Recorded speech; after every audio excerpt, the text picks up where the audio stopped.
take your pictures. I'm gonna run upstairs and get your binder for the meeting. Okay. Okay. All right. Here, Piercy.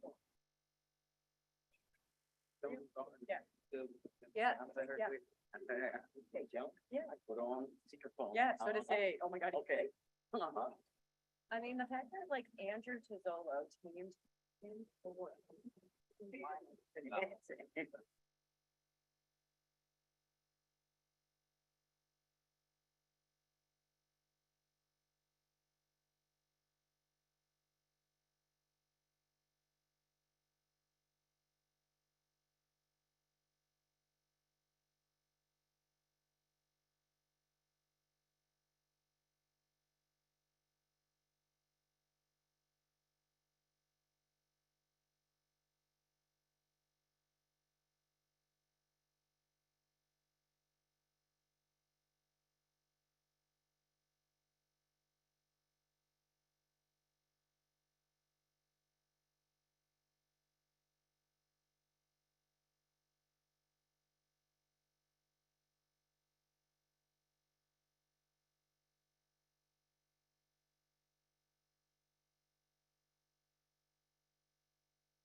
Yeah, all the time. Good morning, everyone. Shopping. It may not look like we have a lot of people here in the council chambers, but we have a lot of citizens watching us right now. And I am so pleased to start off our day today by recognizing a pillar in our community, someone who has worked so hard with the youth of our community. I'm going to ask Mr. Tyrone Payne, Coach Tyrone Payne, to come forward with representatives of, guess what, everybody, the great St. Augustine High School. Come on up, to the table,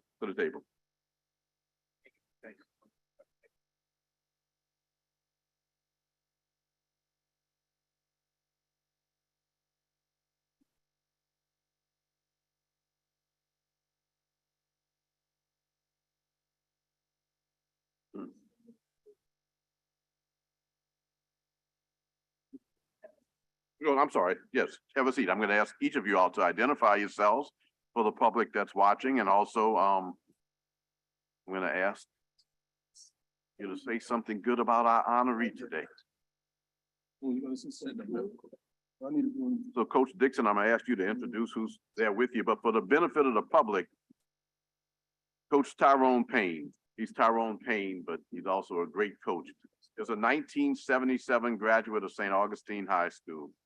He just completed his 43rd year as a teacher, coach, and mentor at St. Augustine. 43 years, the same institution. Mathematics has been his subject of expertise, teaching algebra, pre-calculus, and trigonometry. Coach Payne was a football and track and field coach from 1982 to 2005, so 23 years. In football, he spent nearly 2 decades coaching on the defensive side of the ball, and then in 2003 became head coach for 2 seasons before Hurricane Katrina shut down the city of New Orleans. In track and field, Coach Payne led many championship teams, including capturing well over a dozen state titles, tremendous accomplishment. In his senior year as defensive back on the football team, Coach Payne earned All-State and All-City on the 1976 team that brought home St. Augustine's second state title. That year, he was selected to the Louisiana All-Star Game, the only player from St. Augustine to star in that statewide event. He's a 1981 graduate of Southern Illinois University, and since graduation, he has had only one employer, St. Augustine High School. What a career that is. Let's give Coach Payne a round of applause.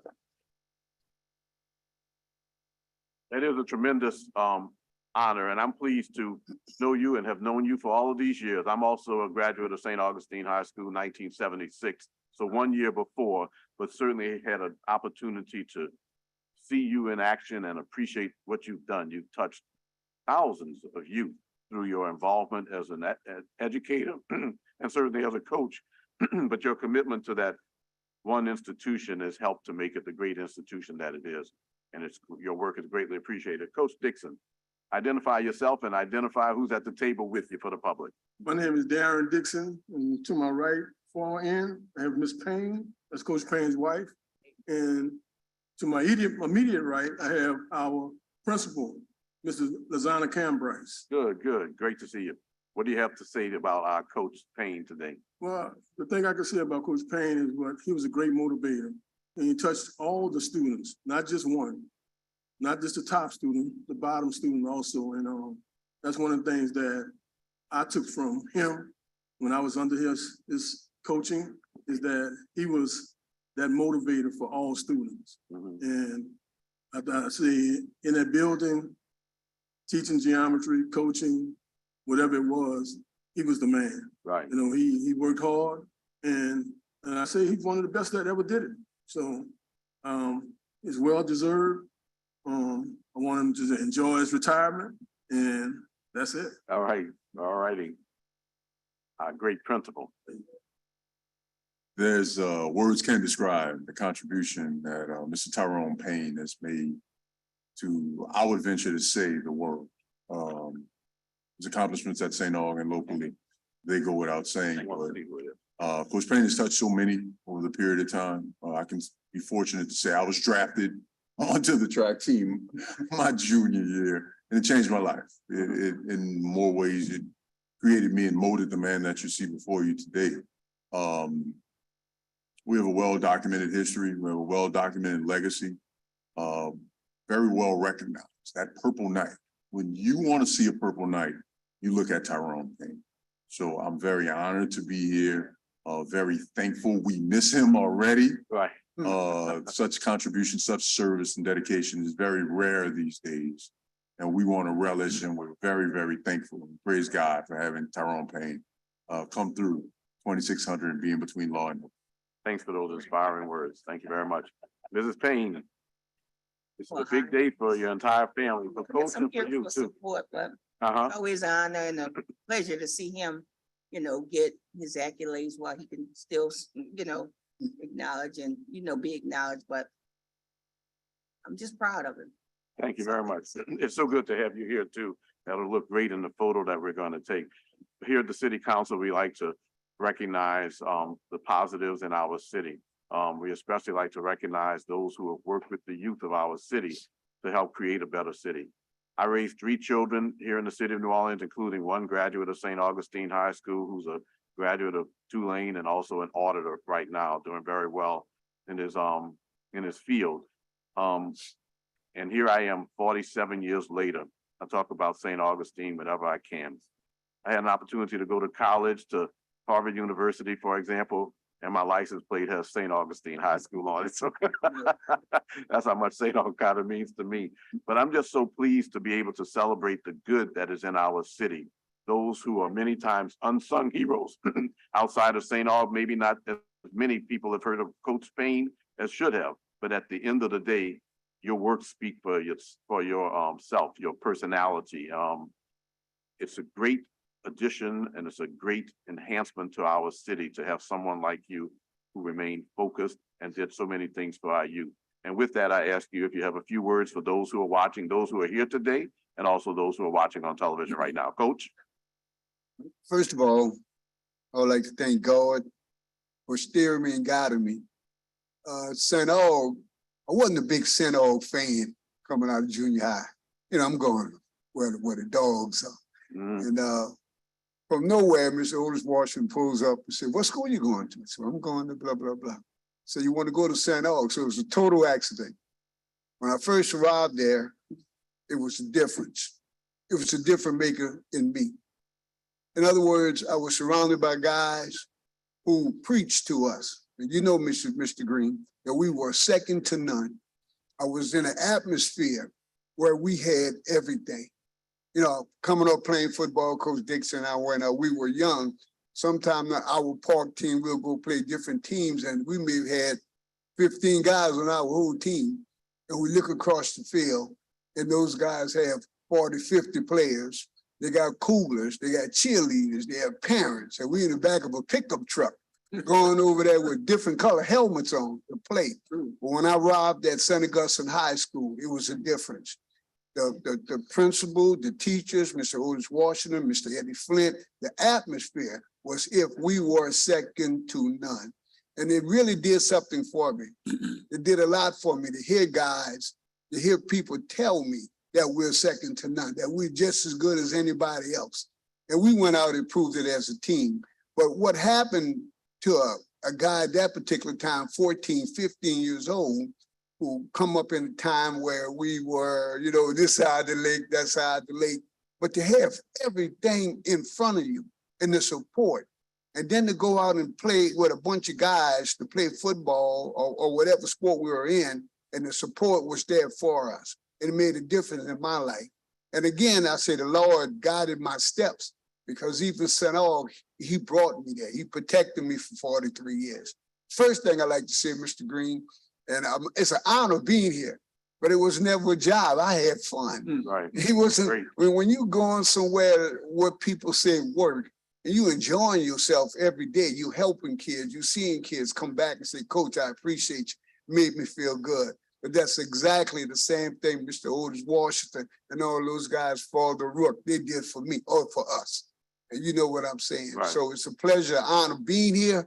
I think that when you say the youth, our young men today, they still need that in them to realize that they're second to none. I always would tell my class when they come in, well, sometime I'll say, "Well, wow, your shoestrings not tied." Kid couldn't even answer. I say, "You know what? Come on, you got to tie your shoes in my class, because see, when men go to work, we tie our shoes." I say, when we go home, we untie. It makes us relax. But in the same breath, when I say, "When you play football, you ever go run on the field with your shoestring?" Oh no, coach. Okay, what about band? Oh, I'm gonna string them up because they're going to work. So what I tell those guys, walk this way, talk that way. It's a cliche I use in class. I say, walk like us, talk like us, be like us. And I guarantee you, you can tell, you follow that, you're gonna be successful in life. Again, Mr. Green, I appreciate it. Thank you so much. Thank you very much for those words. Did you get all that on tape? That's about to be a commercial, and it's also going to be on our newsletter. What inspiring words, and a reminder of why, you know, amidst some of the things that we read, we also have to focus on that there's so much going on that's good in our city. My son and I are so proud to be members of this Purple and Gold family, you know, the Purple Knights, and also serve in that capacity where there's no limit to what we can do. So thank you very much. Thank you very much.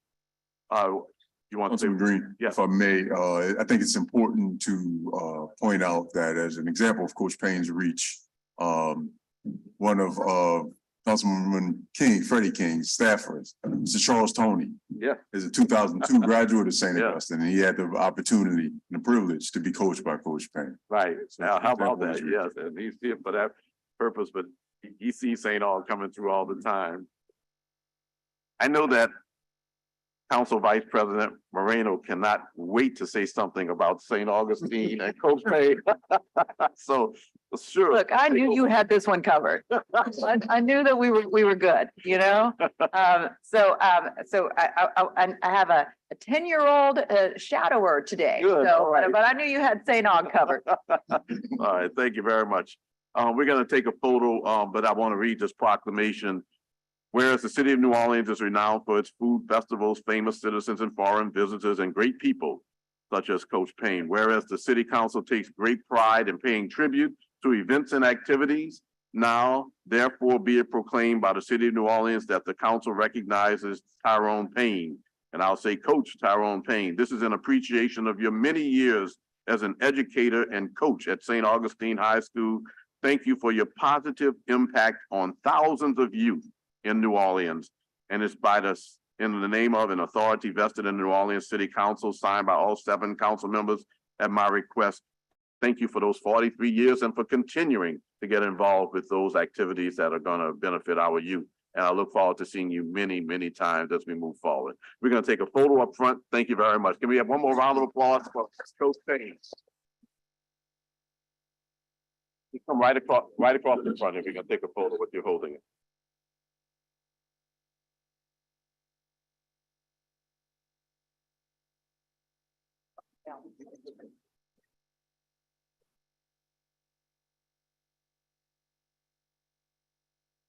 Somebody else name.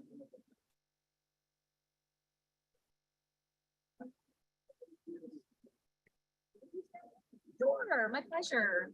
Let me do yours first.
That's what I do.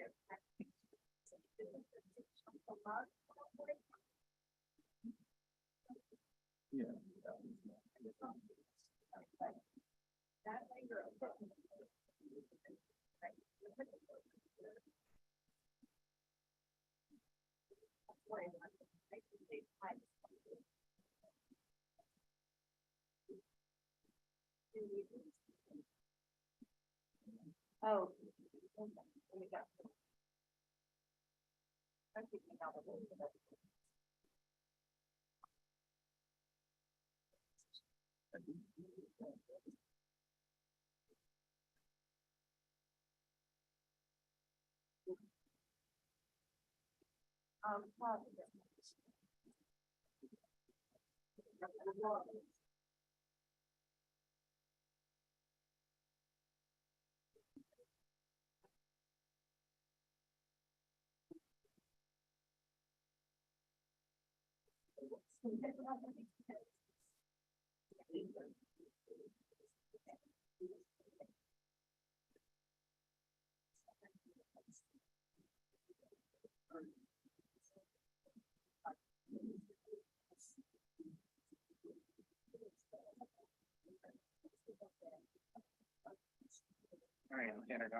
All right, everyone, we'll continue going through honoring different folks from around the city now. And I did want to recognize, we do have some guests. First, I want to recognize the new leadership program that's being headed up, hey guys, that's being headed up here locally by our friends over at Tulane University and my good friend Anna Mahoney. Anna, so good to see you. Stand up, Anna. Thank you, Anna, for all you do, particularly when it comes to women leadership, female leaders. The new leadership program really helps to boost those individuals who are actually interested in public service and politics. So we're really excited to have you here with the City Council. And if you have any questions, I'm available, my staff's available. And if you actually want to come to the back and check out all the stuff that happens in the back, we're happy to give you that particular tour. It's not as exciting as it may seem, but but it's still kind of interesting to see as well. So welcome to the City Council. We hope that you learn from our meeting. I also wanted to welcome a young lady who is sitting next to me right now. Her name is Nola Volkel, and she is 10 years old. She is at the International School. She wrote me a really lovely email because she was interested about what I do on the City Council. And so I invited her to hang out with me for a little bit today. Councilmember King is not going to be able to be with us today. So actually she's got a seat for us before the meeting starts. So Nola, welcome to the City Council. All right. And moving right along, I also have some additional guests with me today. Laverne, if you'd like to come up, because actually I want to provide a proclamation this morning for National Breastfeeding Awareness Month. I'm actually pretty grateful this morning to have these individuals before us today because it gives me the opportunity to formally declare August as National Breastfeeding Awareness Month. And as our guests get settled in, I'll allow them to provide us more details about this month's campaign.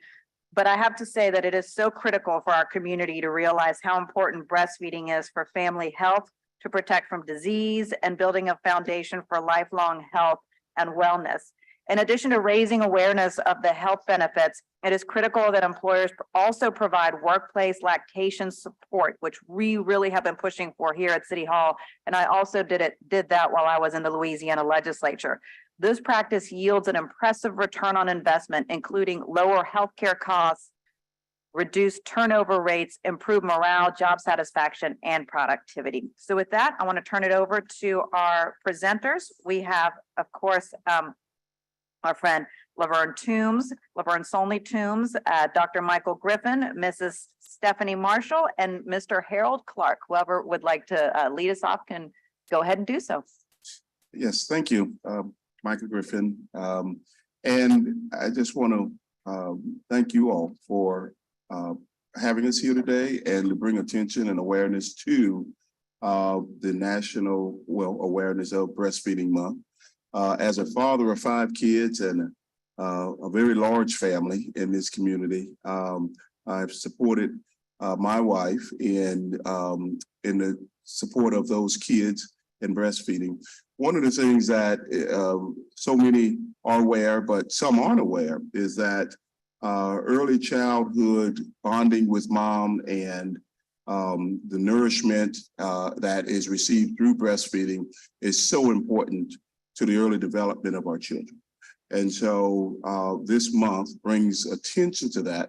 But also at DePaul Community Health Center, we are focused, and Ms. Toombs and Ms. Marshall have developed a coalition to really focus on this matter. We have a very large WIC program that's a part of our community, but also the coalition that they have developed and put together really will be going out in the community and promoting breastfeeding. Now, I sit here as a male and a dad, but also we've had conversations about men supporting their spouses or significant other in breastfeeding efforts. And I can tell you, as a father of 5, that means a lot of different things. Go and do this, go and do that, while I'm supporting my wife during the time of our infant and breastfeeding. And so with that, I thank you all again for this recognition of National Breastfeeding Awareness Month, and I'll turn it over to Ms. Marshall. Good morning, I'm Stephanie Marshall, and thank you once again for this opportunity to share the works that DePaul Community Health Center is doing in regards to breastfeeding awareness, education, and promotion. We are one of 9 recipients in the nation to receive a grant to address infant health equity, and our program actually supports the PUMP Act, which was passed and became a part of legislation and now are being enforced by the Department of Labor effective the 28th of April of this year. And so what we will be doing is working with local businesses to survey to see who is in compliance with this law, who needs assistance to become in compliance, and recognize the importance of the companies and the different businesses supporting their staff and their breastfeeding initiatives. We are a catalyst and we're setting the pace for the rest of the nation, and happy to say that the pace is being set right here in New Orleans. So we're looking forward to that. We actually do a breastfeeding awareness event every April throughout August, throughout the entire month of August, with a number of promotions. And so we have a number of different activities that will be going on throughout this month. And once again, thank you for this opportunity. And I won't say very much other than to say thank you very much, and also to your responsive staff for being so quickly to honor our requests. I'm also very proud and honored to be a part of this organization to promote breastfeeding, because I understand the importance of it, of being a mother of four and have breastfed all four of my children. And not only that, worked with Stephanie in the past in regards to bringing awareness of the importance of breastfeeding. So again, thank you very much. Thank you to Dr. Griffin, as well as to Ms. Marshall and Mr. Clark for this opportunity that have been given for me to be able to educate the community. Good morning. Thank you so much. And thank all of the previous speakers have spoken quite eloquently about the initiatives that we embark on to support maternal health. This past Monday, we had our breastfeeding and baby shower of knowledge, and we had it at our Carrollton Health Center. And it was packed. How many people did we have there approximately, Stephanie? Well, about 75. About 75 people. And so mothers came there, they got education on breastfeeding. They also received gifts as well. So this initiative that Stephanie and Laverne have embarked on for DePaul is quite important for the overall health outcomes of our city. And we thank you all so much for this recognition. Well, we can't thank you enough for the work that you're doing. As you all know, this city council, along with our health department, has really been focusing in on maternal health, on infant health. And we recently have been working with the health department, launching a program where there will be a site visits for all newborns so that we can help the family with trained professionals coming in and really assess their needs. As you all probably saw that recent article in NOLA.com, with just really a terrible statistics dealing with our infant and maternal health in Louisiana. So whatever that we can do, within the city and to partner with you all to make things better, count us all in. So once again, thank you all so much for your work on the education side and raising awareness. And I'm so proud to present this proclamation to you all. But first, I'd like to turn it over to the other council members if they'd like to speak. Councilmember Green? Yes, I would like to thank you all also for the work that you do. And as someone who has raised 3 children with my wife, and all 3 of them were breastfed, I know that you can't make definitives relative to certain instances of health. But I will tell you, I am pleased to say that my children were very healthy over their years. And I'm going to use my words carefully, because if you don't breastfeed, it doesn't mean that you won't have the same results. But for example, my children were never sick, never missed a day in school, honestly, and received awards for it at the end of the year for perfect attendance. And I just remember during the years that there was so little illness in the family. Again, I recognize that maybe it wasn't all that. It was from other things that we might have done relative to our meals. But I will bank on the fact that they were breastfed as an example of why breastfeeding can help with very healthy outcomes. And it still continues to this day that my children are very healthy. So I appreciate the education, and I know that the health outcomes would be greater if there were more breastfeeding. So the education that you're providing is so very valuable. The health benefits are tremendous. So thank you all for the work that you do and for being here today, and also for continuing this work. Thank you.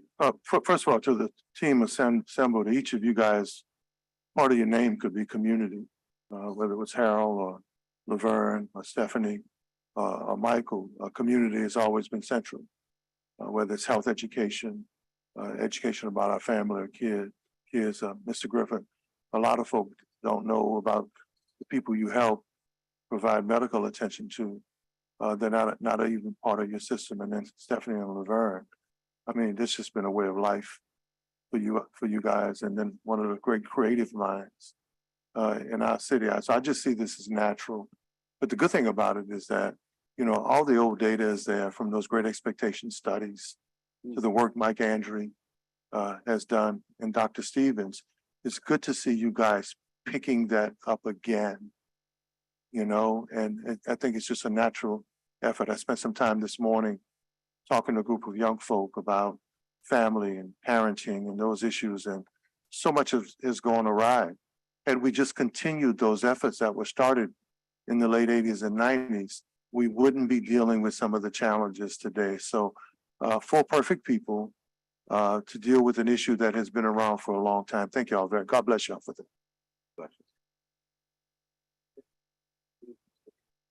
Thank you, Councilmember Thomas. Okay, so as I mentioned, we do have a proclamation for you all. If we can go down to the front and take a quick photo.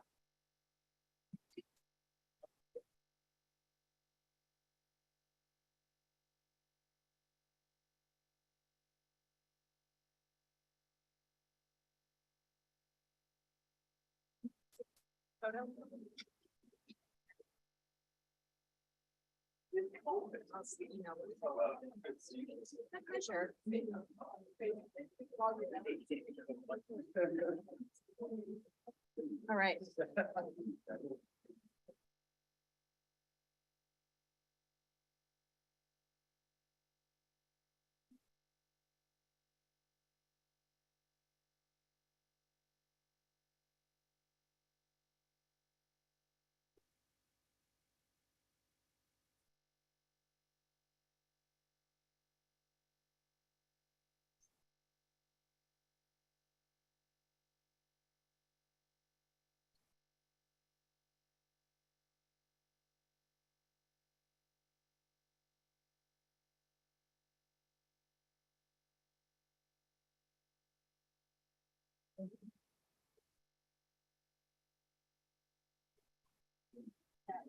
Now.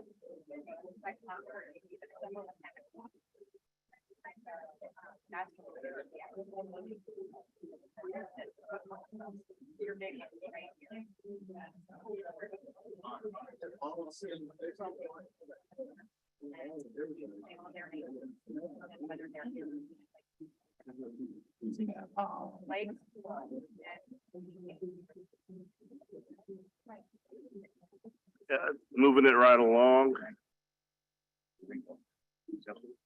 No, I did it. All right. You guys one? Okay. Councilman Thomas, you have somebody coming up? All right, Councilman? Yeah, one call. All right, okay. Can I get representatives from South Broad Community Health Center to come on up right now, please? I know we have some representatives from South Broad Community Center. Come on up. Come on down. Come to the table. It's my distinct pleasure to have a seat. We're gonna, trust me, it is not painful. Thank you. We have representatives today from South Broad Community Health Center. As y'all may know, South Broad Community Health Center is a tremendous asset to our community, serving over 47,000 patients with Access Health Louisiana. Can you give us a little overview real quick of what y'all do? Sure, thank you. Access Health Community Health Center, we have been in the business of helping and serving our patients for over 20 years. And as you mentioned, we serve approximately 47,000 patients within 16 different parishes. Our mission is really to improve the health of the people that we serve. I know on the surface that may sound quite vague, but really there's a lot of hard work that goes into serving those individuals. And we have dedicated staff that are providing great service to the community that really needs us. Just real quick, some of the services that we provide: outreach, community programs, free blood pressure monitoring, diabetes check, A1C screenings, COVID testing, Medicaid enrollment assistance for those who have been disenrolled, the Medicaid unwinding, also behavioral health, primary care, and we also maternal health as well. So we are dedicated to providing these services to our community, and we thank you all for the opportunity to be here today. We really appreciate you being here. It is so important that we highlight and take the opportunity to thank groups like yours that are doing so much tremendous work to bring preventive health to our communities. I know the work y'all do educating people, particularly when it comes to children's health, Medicaid renewals, and the fact that y'all work with the homeless and do patient Yes. staff appreciation days to look out for your staff's mental health is just a tremendous asset. Any council members want to make comments? Councilman, I also appreciate the work that you do in the healthcare field. I am so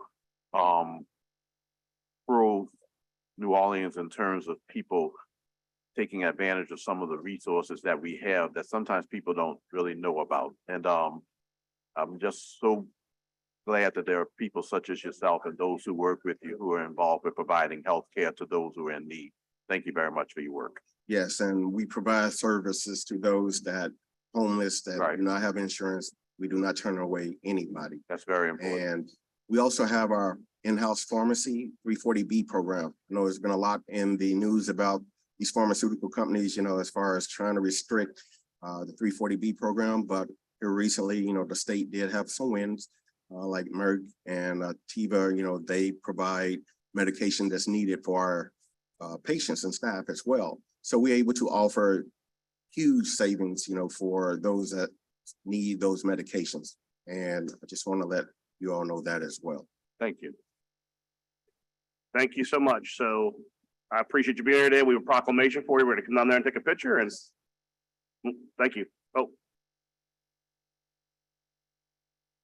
Sit down.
Madam Clerk, the next proclamation is for Anthony Bean and the theater troupe of ABCT Theater on the occasion of the 50th anniversary with one of the great stage productions led by one of the great entertainers and actresses of our time, Asada Renee. Guys, if you guys could come to the table, please. Accompanied by two of the other leading actors in this great production, The Bodyguard. Good morning. How we want to start with you, Mr. Bean? You are being honored, right? And you're not directing today, okay? We're going to start with Elise, who's going to set the table. I'm going to turn it over to Asada Renee to introduce, at least introduce everyone at the dais. And then Mr. Bean? Mr. Bean, Yes, you're gonna speak after they I finish. understand. Okay. Yes. Miss I understand. Elise. Okay, hi, I'm Elise, the Director of Operations for Anthony Bean Theater. And here today to take part in this, we have some of the cast from The Bodyguard that's going on now at Anthony Bean Theater. We have Miss Asada Renee. Hello, hello. She plays the role of Whitney, does a fabulous job at it. And we have here young Mr. Carter that plays her son, Fletcher. Hi. Okay, and on the end over there is, This is Ashton, my that's daughter. She's Ashley, supporting me. her daughter. She's, actually her security team, that's the bodyguard down there. She's part of the security team today. And, Mr. Bean, and of course, this is, Angela. Uptown, Angela, all around which is town. Actually, Uptown. his mother. That's right. That's right. That's right. Thank you. First of all, Asada. Brilliant performance. We want Anthony to speak last, but I want you to talk about this 50th anniversary production. Why it's so spectacular and why it's so important, especially on the occasion of 50 years for Anthony Bean and what Anthony Bean has meant to New Orleans theater and entertainment. Asada Renee. So Mr. Bean came into my life a few months ago, right during the audition process of this play. And I've been entertaining for a very long time, but this is the first time that I've done something to this caliber and something like this. And just in a few short months, I told Mr. Bean, I said, I wish I met you when I was my daughter's age, because I could only imagine how far I would be if I had his cultivation, because he took me from one place and really just helped me hone in on talents that I really did not know existed prior to this 50th celebration going into The Bodyguard. So I do want to thank Mr. Bean for taking me under his wing and fussing at me and giving me criticism and advice to help me grow. Like, I'm a 30-year-old woman now, but like I said, I can only imagine how advanced I would have been if I had been working with him. And now I get to introduce my daughter to him, and hopefully she can play in the next thing that Mr. Bean does, because this is really, truly a life-changing experience for sure. Wow, 30 years old. Yes. Mr. Bean, 50 years of excellence, 50 years. I'm sorry, Yeah. Councilman. Can you please ask this young man a question? He said, we just came from WWL TV Yeah. and nobody asked him a Yeah. question. So could somebody please? Mr. Carter, I'll ask you a specific question because I noticed, like, what was it like being directed by Mr. Bean? It was like a little hard Yeah, no, yeah. because he would criticize and stuff sometimes. That's what he does. and Then sometimes it was easy because I've been in his program for 3 years. A long time. Thank you. Thank you. So you approve of his directing style? Half and half. Half of the time. Half of the time. Mr. Bean, and of course, you know, I know every child who's ever worked under you, all grown-up actor, would say the same thing. Yeah. But seriously though, man, 50 years, and I want to set the table for folk who don't know. ABC Theater, well, when it started, when I became involved and Gail became involved, Anthony asked me if I would like to be involved with some productions with him and Gail in the theater, which great Charlie Bosworth, right? And I said, Anthony, I'm not an actor. I know nothing about acting. And colleagues, it was a classic response he gave me. He said, but you're a politician. He said, that's all you do is act. Yeah. Now maybe you can learn how to act professionally. And that's Anthony in a nutshell. And the other thing he can say is maybe we can entertain and train our kids out of the situation that's happening in New Orleans. And then after Katrina, when no one was here, at least, you know, the troupe would get together with elaborate productions sometimes when there were 3 and 4 people in the audience. And so we would say, Anthony, man, you're not going to make any money. You can't raise money. So he said, yeah, but maybe we can raise awareness. Maybe we can raise people's hopes. in dreams. So I wanted to set the table to, that's the Anthony Bean that I know. Anthony, 50 years. Thank you. Now you can say something. Well, my involvement with New Orleans youth and adults as far as theater is concerned, it's a lifetime commitment. But right now the struggle is, and I have to say, because most of you know me, I came to you because we're looking for a building. I transformed my house on Chapatula Street into a studio. One of the things we don't have, and people think that we are one of the richest organizations because we target kids and teens. And they would think that we're one of the richest, and yet we're the least. And I've been in most of your offices. I've been in your office. I've talked about we need a school, abandoned school. I talked to you about how many kids I have. You come to my home anytime, my studio / and you see teens there who look at this as a second home. Most of you have come to the studio. And again, I would say that we don't invest enough in our youth, particularly in my program. And I just wish that on my 50th anniversary, that the power that be can see to it that organizations such as myself are well taken care of.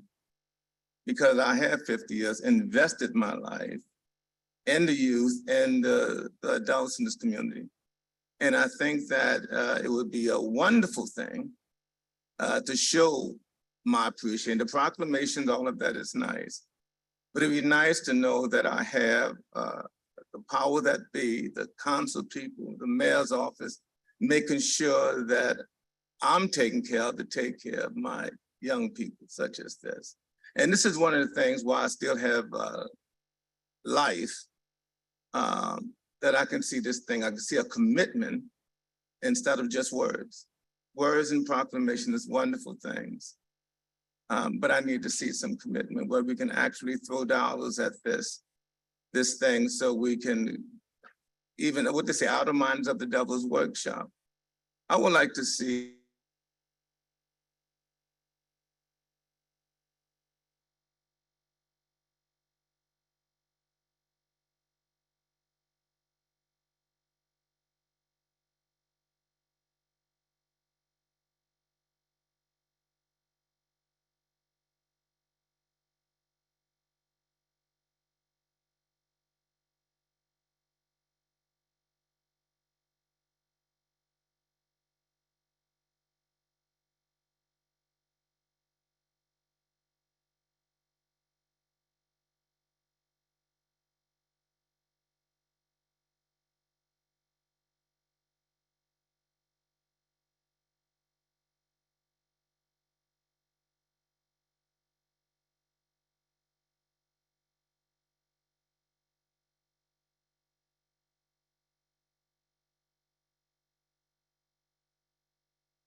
talent and being able to mold it and putting in that hard work, and you all putting in that hard work as the actors to take that critical direction.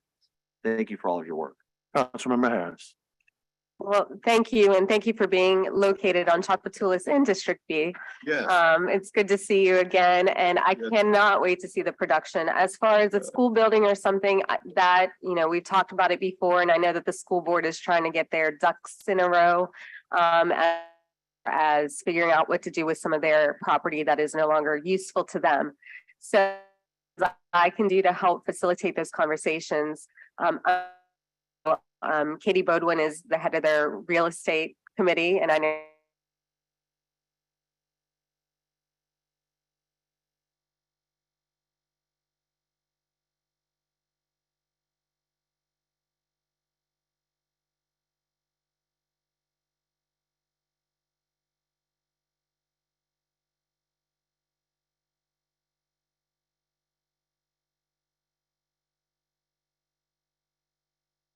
I can't wait to see the production. Well, good. Oh, yes, yes. Run until Jan.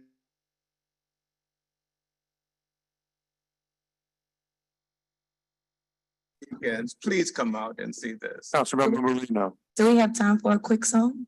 Oh, are you kidding me? You want me I to will- sing or are you gonna sing? I- Oh, be No, good out of we're it. gonna do Take that. my questions if someone's singing. You go ahead and then we could do a little quick song Okay, to close for it out. real. Okay, From don't the forget. Bodyguard, the music. Yes. Okay, so Mr. Bean, great to see you. Great to see all of you. And, congratulations on the 50 years and more than anything, Believe it? Jesus. because you don't even look 50. So there you go. Well, There you go. I can't say it. I would gonna clap back, but it's okay. Yeah. I flew and everything, holding this body together. There you go. Whatever it takes, right? Whatever. Whatever it takes. Yeah. So look, but most importantly, thank you so much for providing so many opportunities for our youth over the years. You have literally changed lives by providing opportunities for them. And so we thank you for that. And, I look forward to obviously seeing the production and hearing you sing in just a little bit. And I too want to work with Leslie and the rest of the council to figure out how we can get that theater, how we can get that done. You're right. You have been working and asking for this for quite some time. And you've been to, as you said, to every single one of our offices and with the surplus property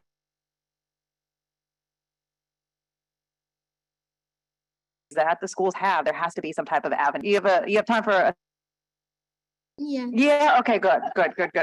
I just wanted to ask you, what is the most difficult part about playing your character?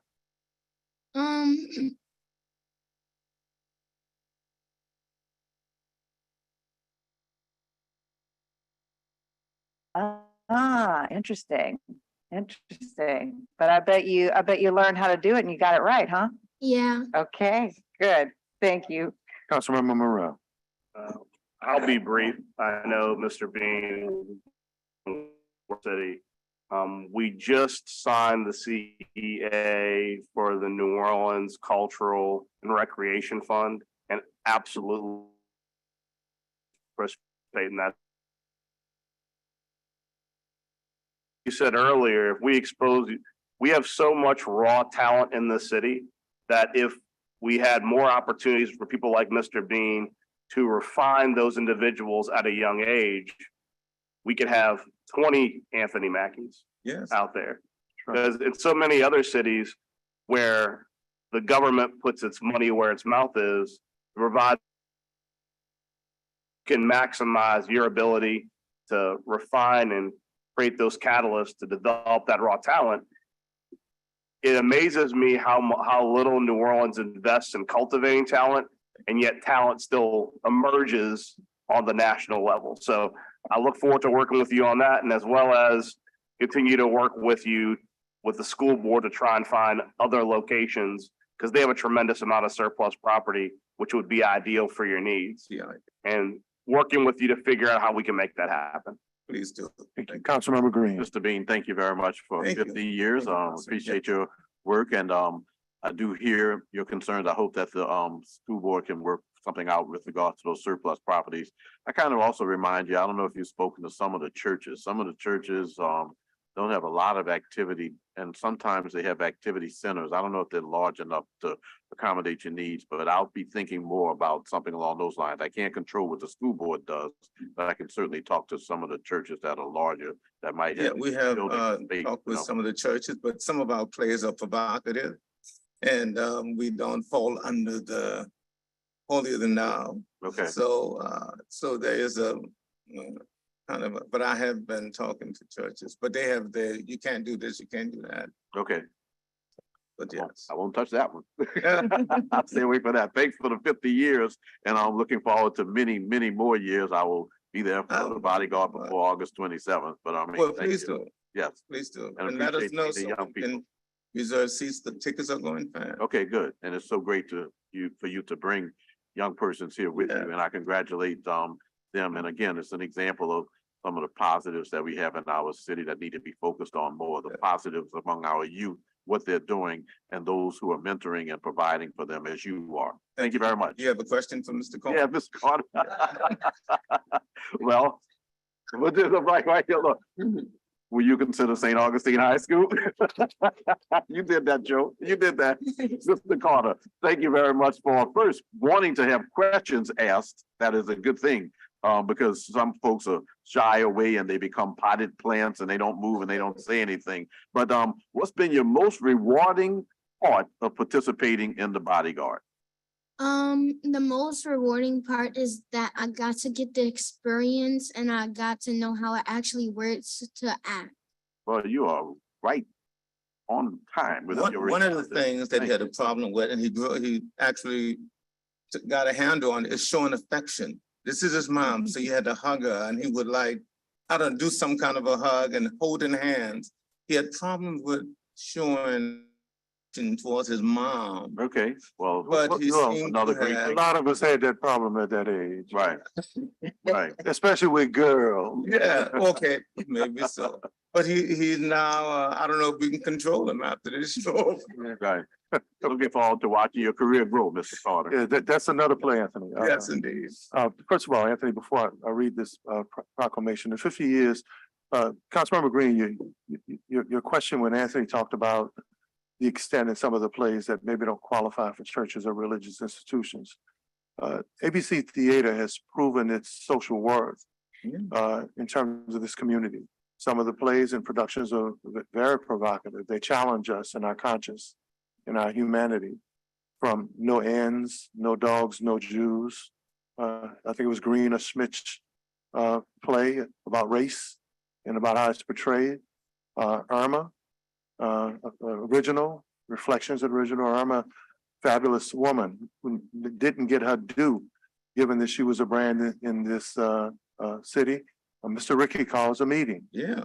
You know, some of the most important works that maybe people were not happy with around race and gender and class and the fight for women in their struggle. So, yeah, I would hope that we could all come together, find a permanent funding source.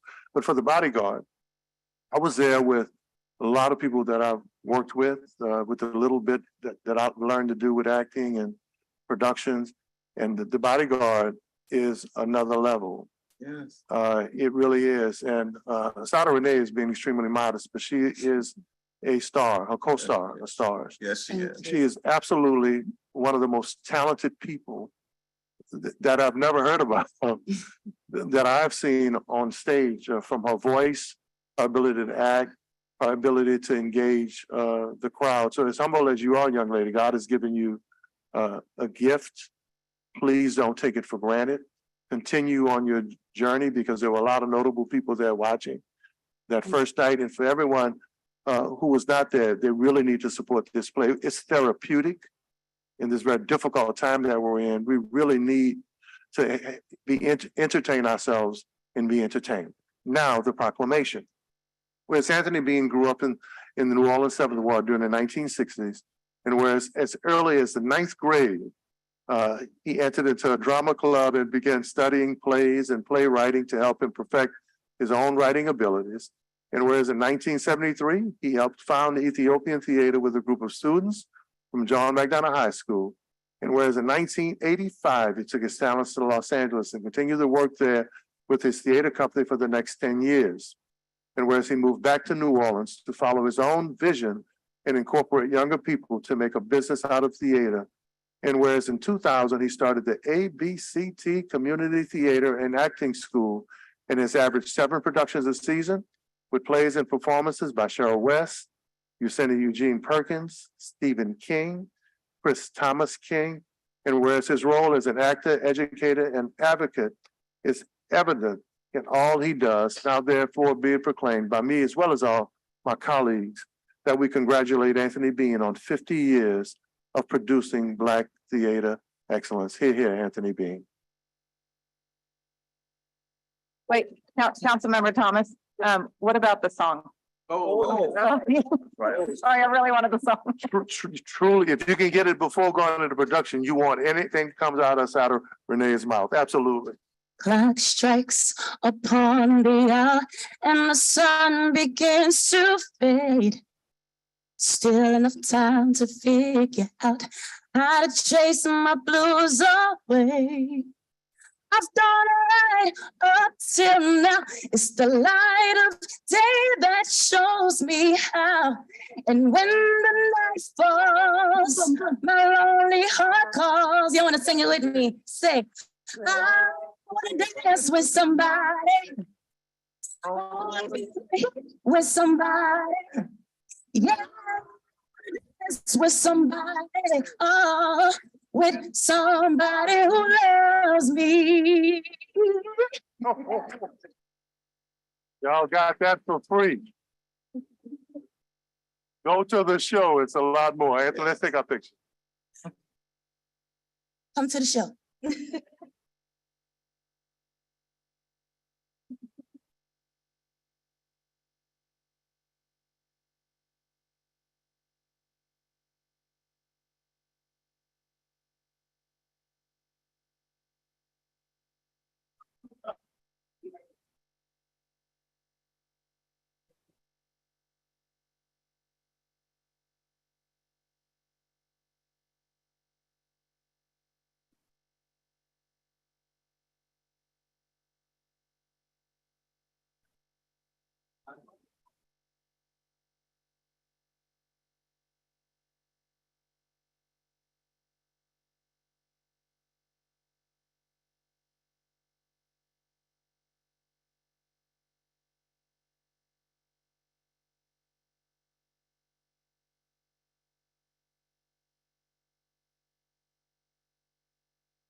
Dr. Bean.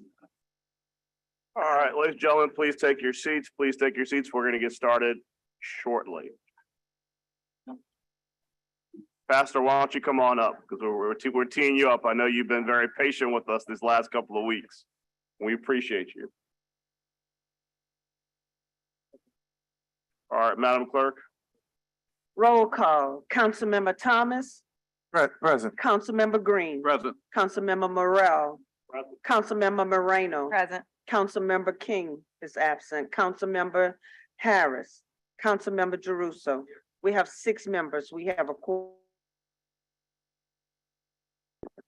First, we'll begin with the prayer by Pastor Boutin. May we all stand for a moment of prayer. Gracious God, our Father, how we honor you and we adore you. We thank you for your presence. You for the leadership that is in this room, dear God. We pray for your wisdom to be with our council as they lead and guide and work for the betterment of the city. We thank you for all who are here. We pray that today's meeting be done in decency and in order as we strive to raise our standards of excellence for the city and for the people of New Orleans. Be with us now. We ask this in your name, we pray. Amen. Amen. Thank you, Pastor Botan. The pledge will be led today by Nola Vogel, who is a 10-year-old student at the International School who is shadowing me today. So Nola, kick it off.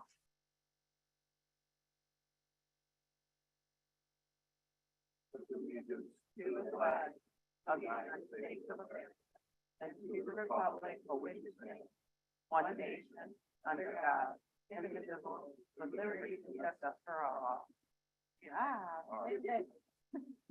Let's get moving. All right, We're not gonna do. what am I doing? Let's go. We're gonna roll. Okay. All right. Star Spangled Banner. Star Spangled. No Star Spangled Banner. We're moving. You're not gonna sing God Bless America? America. There you go. We have approval of the minutes, July 13, 2023, and July 27, 2023. Y'all start flagging at about 1 o'clock.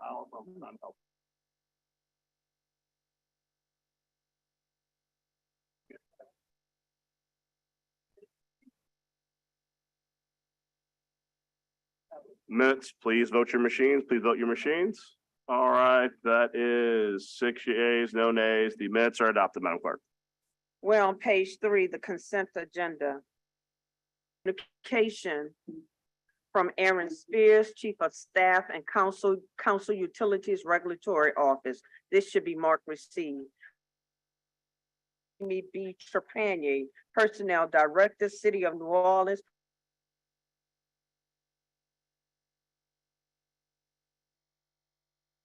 Department of Civil Service. This should be marked MD, Director of Health Department, City of New Orleans. This should be marked received. We have a communication from Jennifer Avegno, MD, Director of Health Department, City of New Orleans. This should be marked received and referred to the Budget Committee.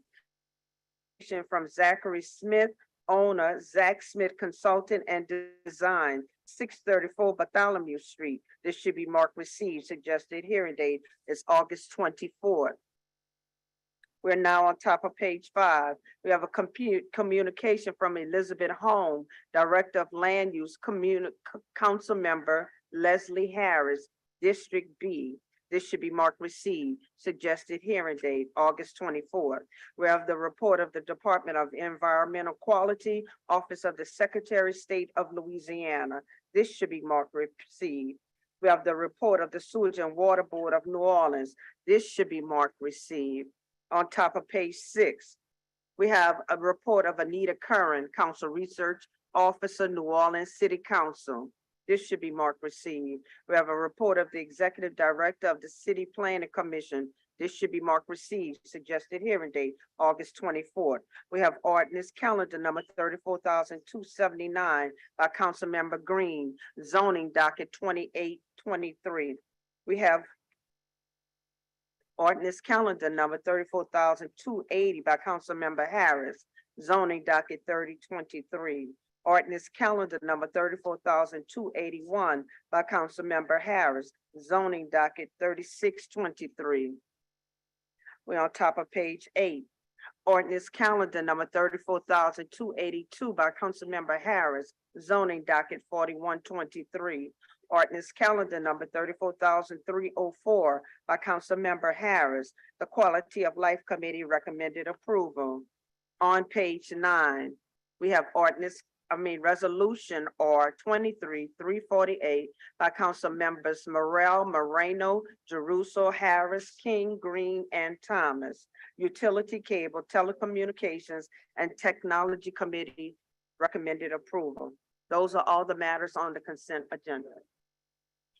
Thank you, Madam Clerk. We've got public comment. Mr. Burnside, you put in 2 cards, both for consent, pages 8 and pages 9, number 15 and number 16. Thank you. As you can tell, I'm distracted. The Chief of Staff managed to insert other thoughts into my brain. Okay, in regards to calendar 34-304. Yeah, so I sent a few emails on this. We could complicate it and make it very complicated, or we could make it real simple. I'm not in favor of building materials being considered personal property. When homeless people live in tents, the tents often are fairly flimsy structures that either need to be reinforced or at least tied down. So when the winds blow and you're not in your tent providing your body weight to keep it in place, sometimes it moves around. So people, meaning homeless people, attach their tents to physically heavy stuff. And whether that physically heavy stuff is the bases of those tall orange cones, the black bases, they're sort of rectangular, have a hole in them. You can loop a rope around it. You can tie it to your tent, keep it from blowing away. Or bricks or concrete blocks or something heavy. And usually they use more than one of them. Because obviously you don't want your tent whipping around on one anchor. So the idea that building materials are somehow not personal property for a homeless person is not, in my experience, a true understanding of building materials. In regards to the resolution, so Entergy, as we all know, does a good enough job that I can't directly attack them. And they have come out in my neighborhood and they have replaced poles. Having learned a little bit from Councilman Green and having said some positive things, I'll go on and knock them. I walked them through my territory, God help me, my neighborhood, a few thanks to Councilwoman Harris's intervention. And in front of one of their regional managers, I stuck my hand this far into a utility pole. He saw me do it. I mean, all the way through. So the idea that there's hurricane damage or something about utility poles could be true. I don't know. But what I do know is that if you can put your hand all the way through a utility pole, it's going to fall down the next time it can. So I don't know the details. I'm just using the microphone to sort of bring to your attention my unhappinesses in both of these cases. I would rather the homeless had bricks, and I would rather that the Entergy public utility did not have holes in their poles. Thank you. Thank you, Mr. Burnside. We have one online comment for the consent agenda. Thank you. 2 minutes. This is regarding consent item number 15, calendar number 34304. From Patrick Dario, who says there's no need for this ordinance other than to provide legal cover for the continued harassment, displacement, and removal of unhoused people that the city continues to fail. Within this ordinance is language that reordains the NOPD to arbitrarily, unilaterally remove encampments that they are instructed to treat as obstructions. The language around constitutional property rights is nothing more than legal handwriting in order to move towards the outcome that many in the New Orleans business community want, the eradication of homeless people. The council has tacitly agreed to this by moving forward on this item on the consent agenda without internal debate. Shame on you all. You have collectively done nothing to address the root of the crisis and continue to fail in prioritizing the needs of our most vulnerable residents. I urge you to withdraw this ordinance.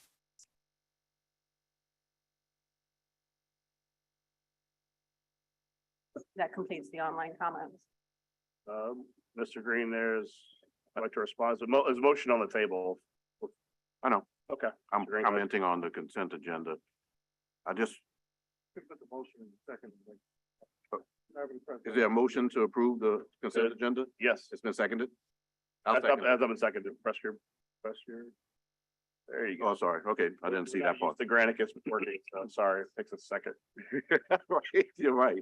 But look, I still don't know that the screen is looking like, it's been so long, but okay, the bottom line is that I just wanted to just take a second to say it's a difficult issue, but I want to say that the things that the city council does, the things that are proposed relative to those who are unhoused are designed with the considerations of those who are unhoused, their health, their safety, and also the communities that we serve.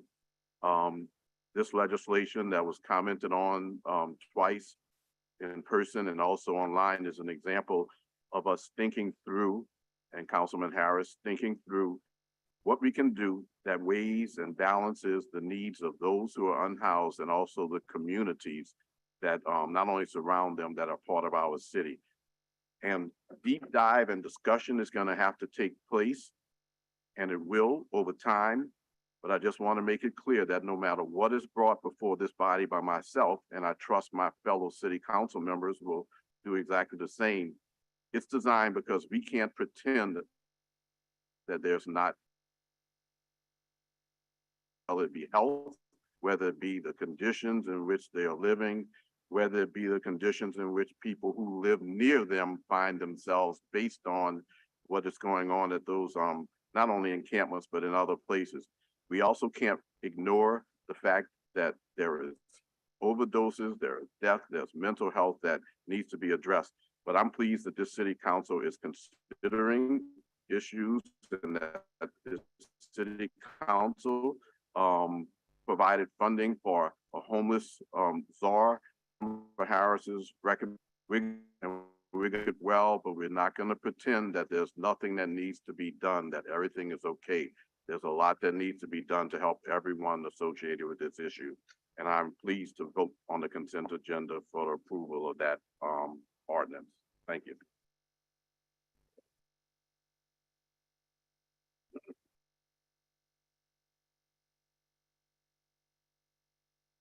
Councilmember Jerusalem.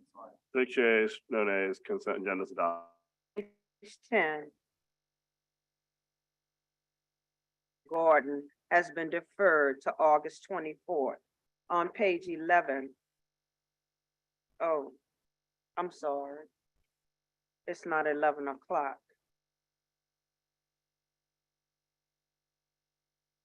We need to go to page.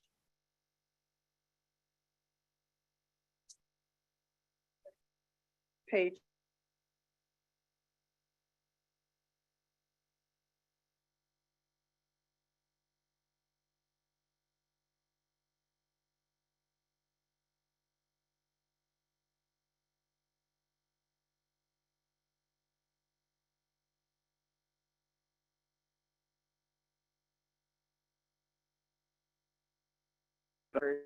To December 1st. Ordinance calendar number 34,017 has been deferred to September the 7th and referred to the Governmental Affairs Committee. Ordinance calendar number 34,187 has been deferred to August 24th.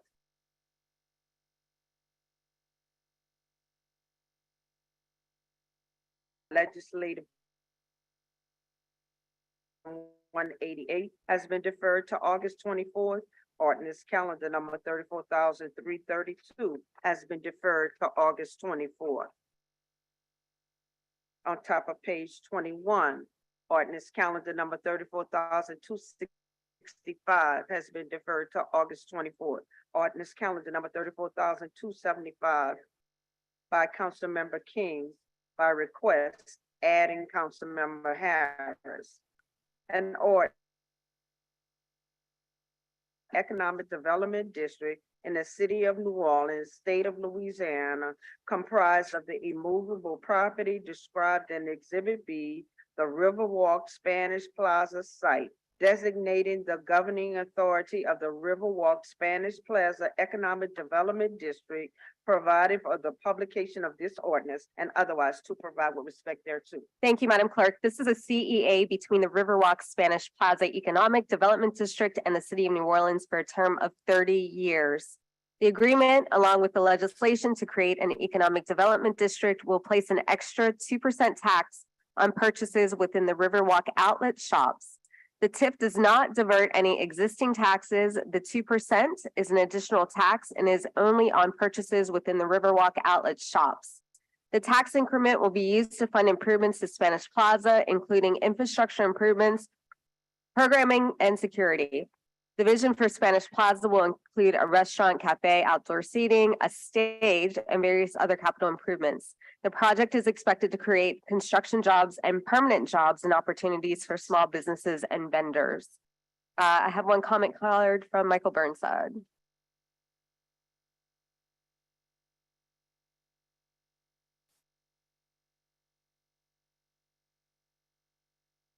When I put the card in, it was with the intent to ask some of the questions that you answered, because I did read the thing and I have to confess, I really did not understand what I read, which is more and more the case these days. So I think I'll just say thank you and sit down. Thank you, Mr. Burnside. Any online comments? Okay, I'll go ahead and move. Seconded by Councilmember Jeruso.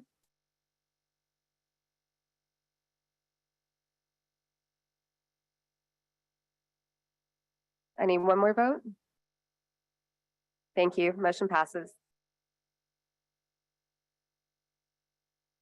We're now on top of page 22.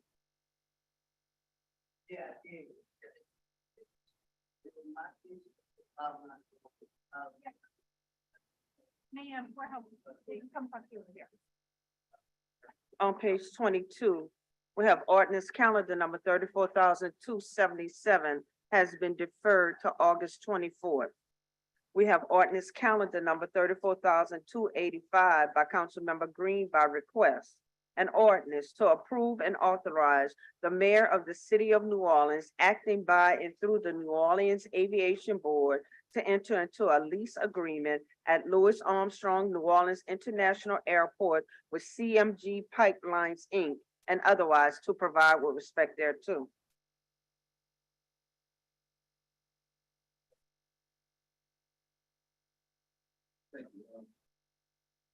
Thank you, and I regret that I was out second addressing an issue. But as we know, the New Orleans City Council has the approval authority relative to leases confected by the Aviation Board. And this ordinance approves a 5-year lease agreement with CMG Pipelines, Inc. for 2 tracts of land owned by the airport located north of the airport in the Crestview Office Park for the purpose of construction of a laydown yard and material storage. The land has been vacant since it was acquired back in 1998. So the good story is that it'll be occupied with a rent-paying tenant. The rent is based on current fair market rent stated in an appraisal, and I move for approval. Is there a second? I move. Seconded by Councilmember Thomas. Any questions from members of the council? Any cards, any online? If not, please, members, vote your machines. And with that, calendar number 34,285 is approved, 6-0. Thank you. Next item is also, go ahead. At the bottom of the page, ordinance calendar number 34,285 by Councilmember Green by request. An ordinance to approve and authorize the mayor of the city of New Orleans acting by and through the New Orleans Aviation Board to enter into a ground support equipment facility lease agreement at Louis Armstrong New Orleans International Airport with Delta Airlines, Inc., and otherwise to provide with respect thereto. Members of the council and the public, this ordinance approves a renewal of a 5-year lease agreement with Delta Airlines, Inc. for warehouse space and non-exclusive use of property for the purposes of storage, maintenance, and repair of Delta's fleet of ground support equipment. The rent is based on the current fair market value rent was stated in an appraisal. I move for approval and appreciate the fact that Delta Airlines could have its lease removed, extended. It's been properly moved and then seconded by Councilmember Moreno. Members, please vote your machines. 6-0, and that ordinance passes. Thank you. And I read it incorrectly. It's ordinance calendar number 34,286. We're now on top of page 23. We have ordinance calendar number 34,287 by Councilmember Green by request. An ordinance to approve and authorize the mayor of the city of New Orleans acting by and through the New Orleans Aviation Board to enter into a lease agreement at Louis Armstrong New Orleans International Airport with G2 Secure Staff LLC and otherwise to provide with respect thereto. Similar scenario, again, the city council approves leases that are confected by the aviation board. This ordinance provides renewal of a 5-year lease with G2 Secure Staff for a facility located at 163 South Firehouse Road, consisting of a ground level office warehouse facility. The rent is based on current fair market value as stated in an appraisal. I move for approval. May I entertain a second? Seconded by Councilmember Thomas. Members, any questions? Any questions from the public? Please vote your machines.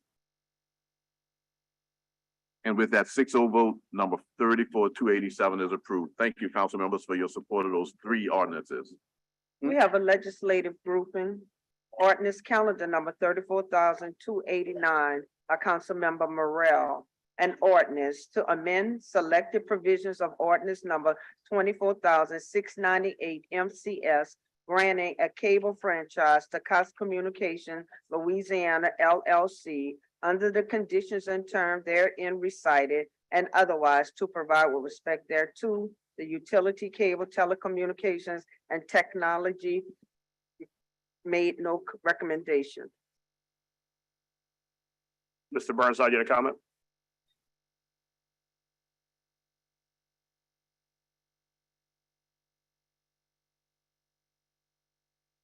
It's a somewhat similar situation that I had with Ms. Harrison, that there seems to be a rather lack of information I did read the piece of paper that's over there, and I'm aware that this is about a community access group and something about any PEG access channel. And having read all that, I don't really understand what I read. So if you could give us a couple I can minutes. explain it to you right quick. So basically, ladies and gentlemen, this is the amendment to the franchise agreement regarding NOLA TV. And essentially what this does is, based upon testimony we had in committee, the issue with NOLA TV is that we fund our cable access and all of our access for streaming and everything else through an amendment in the franchise agreement that provides funding to a direct producer and a group to provide that production. That was amended, I believe, 2 or 3 years ago to go from a flat fee to a percentage of how much money is collected from Cox and profit and fees from individuals who are using cable, traditional cable. That number has gone steadily down as streaming has become much, much more prevalent. What we're doing, and this is part of two measures that we're passing, what this does is it simply begins the process of taking those productions in-house to create a fund within government where we will hire 2 people in positions as producers, along with a public information officer to save costs to do that internally so we can manage it better. Additionally, it'll provide the resources to upgrade technology so that our streaming and our cable access will be more reliable. So it's not the grain of it's an amendment of the existing franchise agreement so we could direct how the money comes so that it goes directly to a fund that will transparently spend the money, track it, and so on and so forth, and allow us to save some cost and make it more reliable. Is that agreeable, Mr. Burnside? All right, thank you. With that, I'll move to adopt. Can I get a second? Second by Councilmember Moreno. Please vote your machines.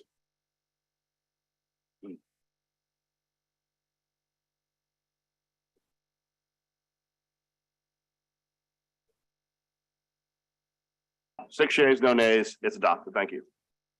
We have ordinance calendar number 34,334 by council members Morel, Moreno, Jeruso, King, and Thomas.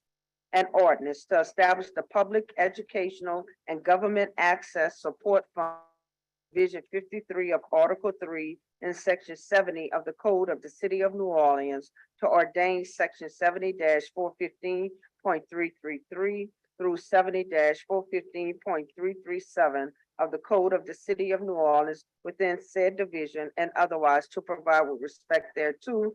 The Utility, Cable, Telecommunications, and Technology Committee made no recommendation. Thank you, Madam Clerk. Mr. Burnside, this is the second piece of that which creates the fund where that money will go to. And as I said, all expenditures from that fund will be transparent, publicly available to see how the money is spent. So that's what this does. I move adoption. Second by Councilmember Green, please vote your machines.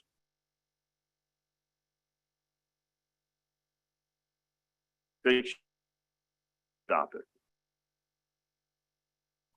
We're now on top of page 24. We have motion M23-350 by council members Morel, Moreno, Jeruso, King, and Thomas, approving the amendments to the classified pay plan, City Council, New Orleans, new classification, broadcast and production coordinator, and broadcast and production manager to be effective August 13th, 2023, in accordance with Article 10, Section 10 of the Constitution of Louisiana. The Utility, Cable, Telecommunications, and Technology Committee made no recommendation.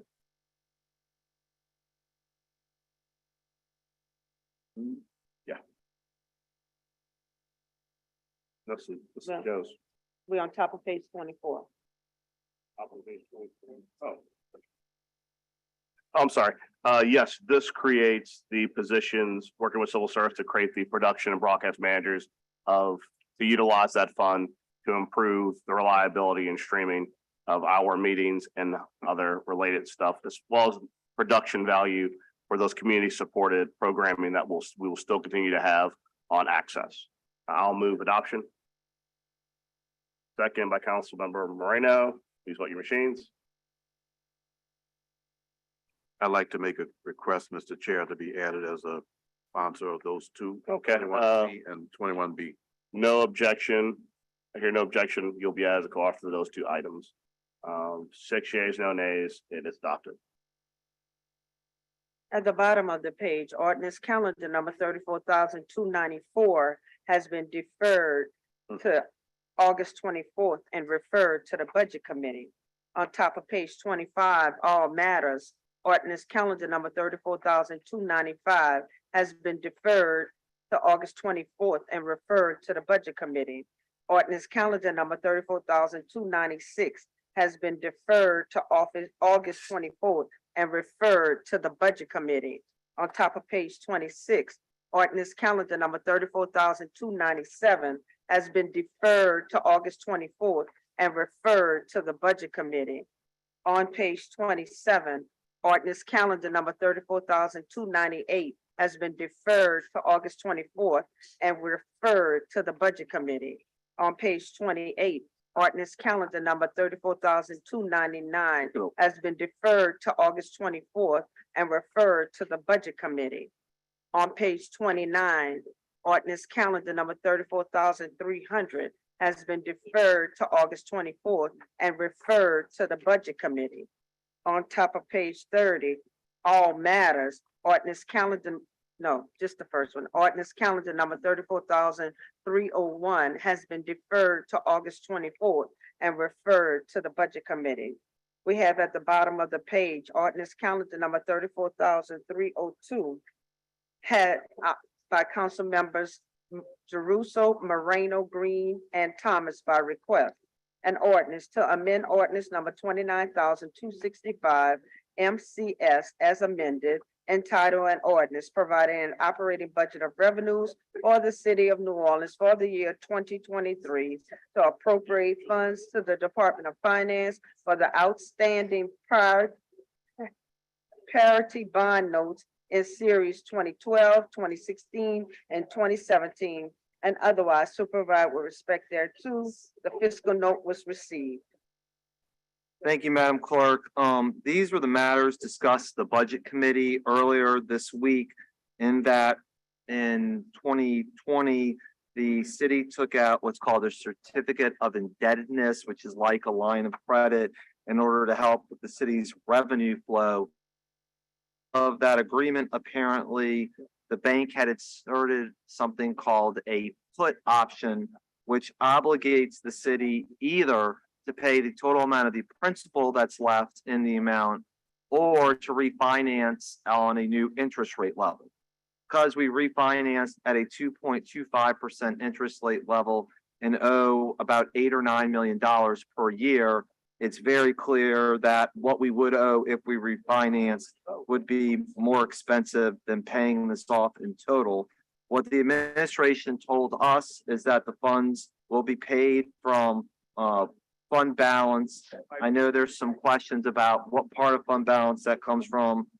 The administration will have to answer that, but that is the mechanics of what's happening here. So with that, Mr. Burnside, and then Maxwell Sheardolo.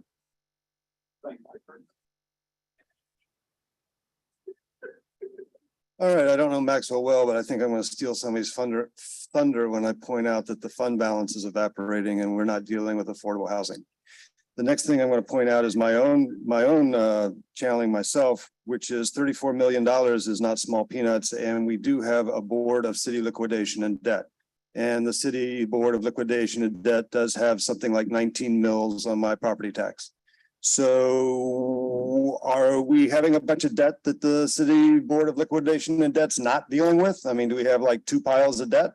Or why are we paying one set of debt one way and a different set of debt the other? Because it's hard to advocate as an amateur when one does not have access to sophisticated education and sophisticated data.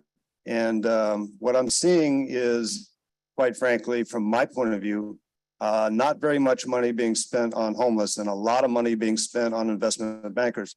Like, for instance, NOMERS. NOMERS, we're taking people out of NOMERS so we can put it in MPERS. That's nice because it saves us $30 million. Great. But here's the thing about NOPERS. NOPERS freaking spends $12 million a year to JP Morgan Chase just to manage the retirement fund. That's like $5,000 per retiree. So this level of sophistication is not available to most people to come up here and make these arguments. We come up here and we say we need affordable housing. We come up here and say we don't want the homeless sent off to education camps so that they can be gassed later. We have fears based in history. We have fears based on personal experience. We come up here looking for you, for professional staff to help us achieve our goals. And then we get this, which we don't understand. We just know more money's gone from the fund balance, and it's not doing anything that we understand is helping us, even though it might actually have done so in the past. Thank you, Mr. Burnside. Maxwell?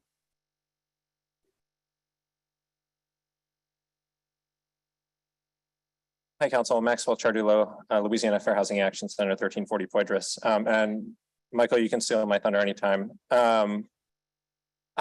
I guess I understand why you're doing this, and I think this is the right decision, right? It makes way more sense than refinancing and paying way more over time.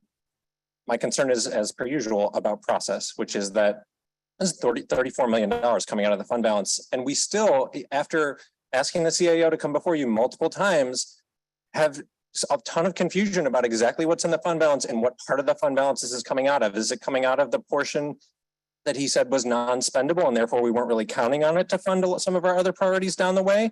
Or is it coming out of the rainy day fund, which again, we don't really know where that exists. It's not actually in the fund balance, it's somewhere else. Like the CAO clearly thrives with a lack of transparency, but our city doesn't. And so I'm asking you to just continue to keep the pressure up and request that he be here in front of you and actually explain where this money is and what it can be used for. Thank you. Thank you, Maxwell. Just to kind of round out the thought, I did point out at Tuesday's meeting that the city was notified in March about this, and the first public discussion we had was in August. So I agree some more notice would be good. All right, I'm going to move for approval, considering where we are. Second by Councilmember Thomas. Thank you. Members, please vote your machines.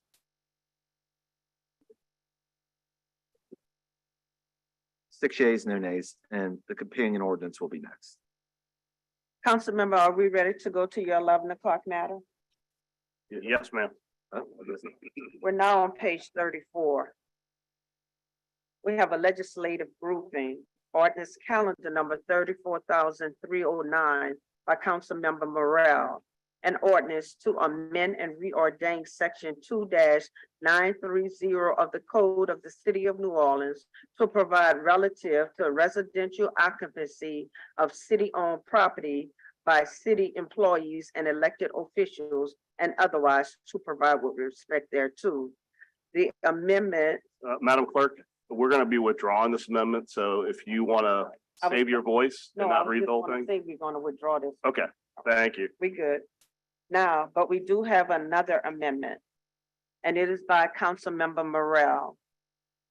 On page 1, line 11, delete the period and insert in lieu thereof a comma, except upon payment of fair market rent pursuant to a written lease agreement.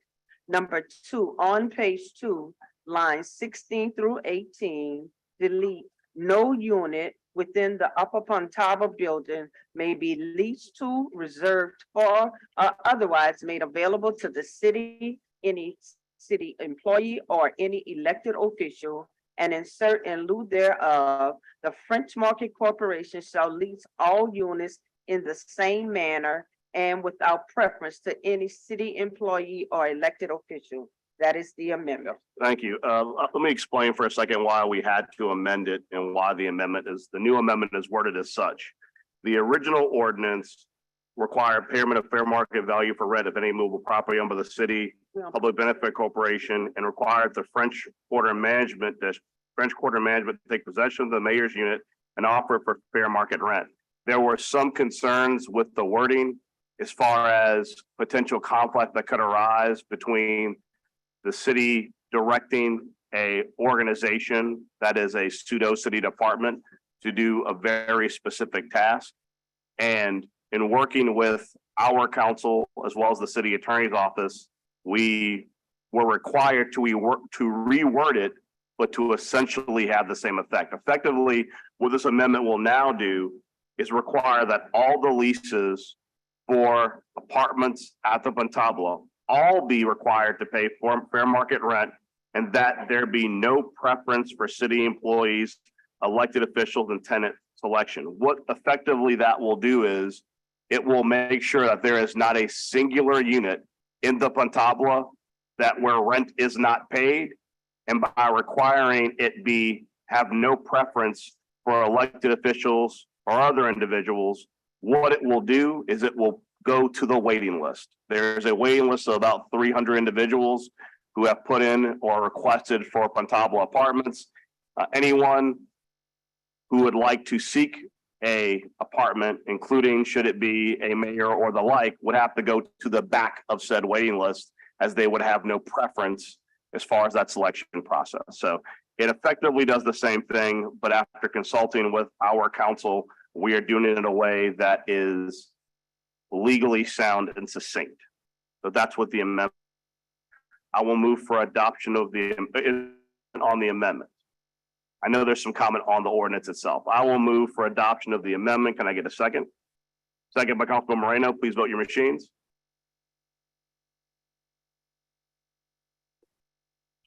That is 4 yeas, 2 nays. The amendment is adopted. Before we get to that adoption, I'm sorry, Madam Clerk, because I realize this is an amendment to an ordinance.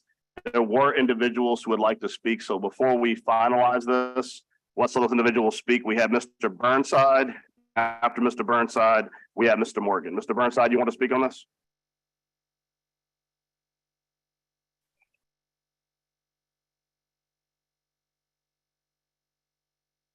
Michael Eric Burnside, 2215 Felicity.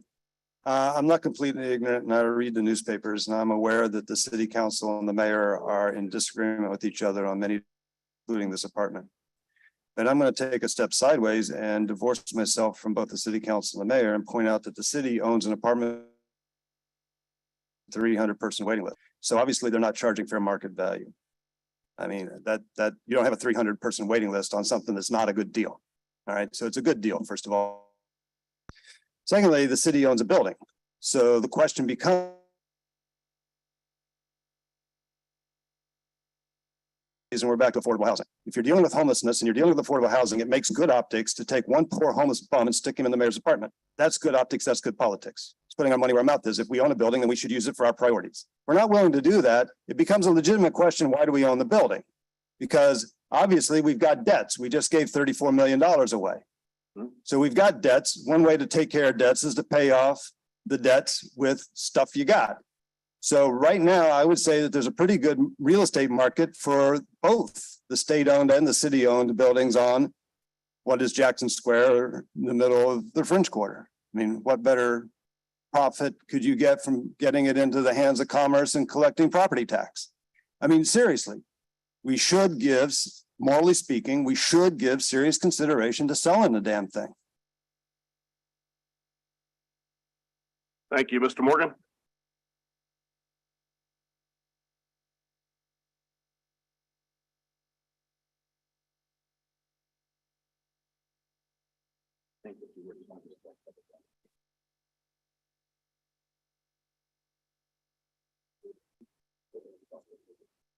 I'm Larry Morgan. Good morning to everybody in the house. I'd like to address a scenario that I was going over last night. And it was a magazine put out by the Tribune. And the Tribune stated what the mayor has stated in that magazine. I hope that you all would get a copy of it too. And if you don't, I will try to get a copy from the Tribune and send it to you. But one statement that had disturbed me a lot, she stated that she came to destroy all mirrors. Took me a while to figure what she meant by that statement. And then I come to realize what she was talking about, tradition, custom of New Orleans, principles and foundation to which it had been established and functioned under. She did well. She did damn well. And also in that equation, she also wanted to destroy you, Morano, when she accused you of spying on her in that hotel. And the reason why that she wanted to do that to turn the public against you in the future if ever you was to run for mayor. But God was with you and he blessed you. He let the people see the light that she did nothing but was lying. And also I want to thank you all from voting to turn it over to the French Market Corporation. And Morel, I don't give this to anybody, even in the military, when they command me to salute people who they felt that they deserve a salute. But I saluted you because you brought it to the surface and you were the only one that had enough nerves to go straight and go forward with it and made it reality today. And also I salute Councilman Jojo Russo. And there is also because you should have supported Morel. I mean, you should have supported Morel and Moreno should have, because you know why? Sure. You all earn the people's faith and trust and belief. You need not to fear that the mayor in the future can use some kind of technicality to come back in you. She cannot touch y'all because you earn your accreditation among the people. And I say, thanks from NOLA. We thank y'all. And we ask that the following new members take example from y'all and they will fall in the same scenario in serving the city as y'all, you, Councilman Russo and Morel. Thank you for your time. Thank you, Mr. Morgan. There are no, any online comments? No online comments. All right. The vote was 4-2 in favor. The amendment is adopted. Now you have to vote. Now we have the motion. I have no cards to speak on the motion. Are there any council members want to speak on the motion? Yes, I'd like to just make a, Go ahead. want me to press a button? No, look, is the button working? Button works. All right. This is on the motion, with the amendment, and I understand, the discussions and the concerns, and boy, I hope that one day that there won't be so many conflicts on the agendas relative to the council versus the mayor. But the reason that I'm gonna vote against this particular one is that we have a mayor who has 2 years left in her term. This particular asset has been made available to previous mayors, and the decision that we make today assumes that all future mayors need to be bound by restricted access to this asset, which I think can be used and has been used in a productive manner. When I see people on a investigative reporters showing that they are going into the unit and they're coming out at a certain time in the morning, I don't know what was going on. I don't know if work was being done. I don't know what those facts are, but it's important for me to just state that my opposition is based on the fact that I don't believe that the actions of, the allegations relative to the actions and also just the reality of what I know has transpired here in terms of politics should impact all future mayors in terms of them not having access to this particular resource, which I think when used right can be beneficial to the city and our diplomatic circles, and also just because it's an asset that the city has. I think that it's being used. It's been used in the past, and I think that it can be used in the future in the correct manner. And I don't wish to encumber all future mayors based on a decision that we make today that is based on a mayor who has 2 years remaining in her term. Thank you. Does anyone else wish to speak? All right, then I'll close real briefly. Ladies and gentlemen.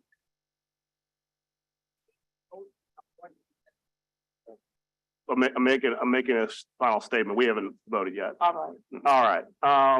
Ladies and gentlemen, I know that in many ways, this has devolved in the public sphere into a personality conflict, and I want to take a step back. The reality is that, and I believe myself and I think I speak for the Inspector General who's made numerous reports on this. This is about the fact that the people of the city have never granted any mayor a residence. When you look across cities across this nation, you look across the governor's mansion, there is both state law and a constitutional recognition that the people of the state wanted the governor to have a mansion. That was part of their job. What we have before us today is a perk. That's what it is. It's a perk. And when you talk about entertaining dignitaries, in my experience, both as a resident and as a legislator, we have a place to entertain dignitaries. It's called Gallier Hall. So if you want to entertain dignitaries, when we celebrate the beginning of King's Day or Mardi Gras, we go to Gallier Hall. That is a public space, a large space that's available that both the council and the mayor use to celebrate dignitaries that visit the city.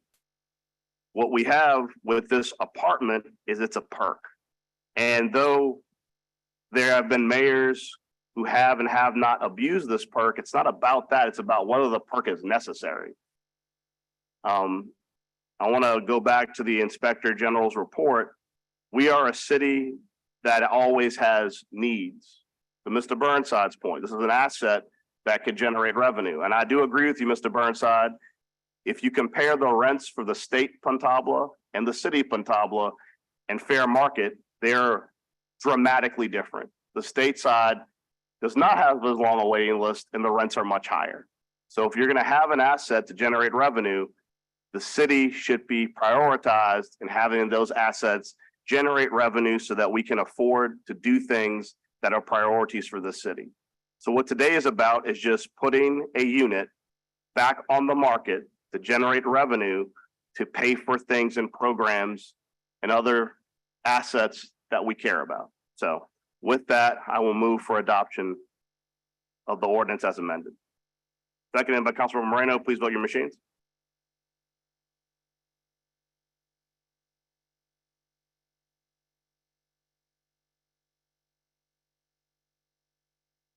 Okay. All right, we have 4 yeas, 2 nays, the amendment's adopted. Sorry, motion, the amended ordinance is adopted. Is that correct, Madam Clerk? Thank you. Now we go to page 35. We have motion M23-351 by Councilmember Morrell. A motion directing appropriate city departments and the staff of the French Market Corporation to transfer the management and control of Unit 530B in the Upper Puntaba building and to offer the unit for lease upon payment of fair market rent. I don't think additional comment is necessary as this is the companion ordinance. Companion motion to the previous amended ordinance. I don't see any public comments. Are there any online comments? Hearing none, I'll move for adoption. Second by Councilmember Moreno, please vote your machines. That will be 4 yeas, 2 nays. It is adopted. Thank you.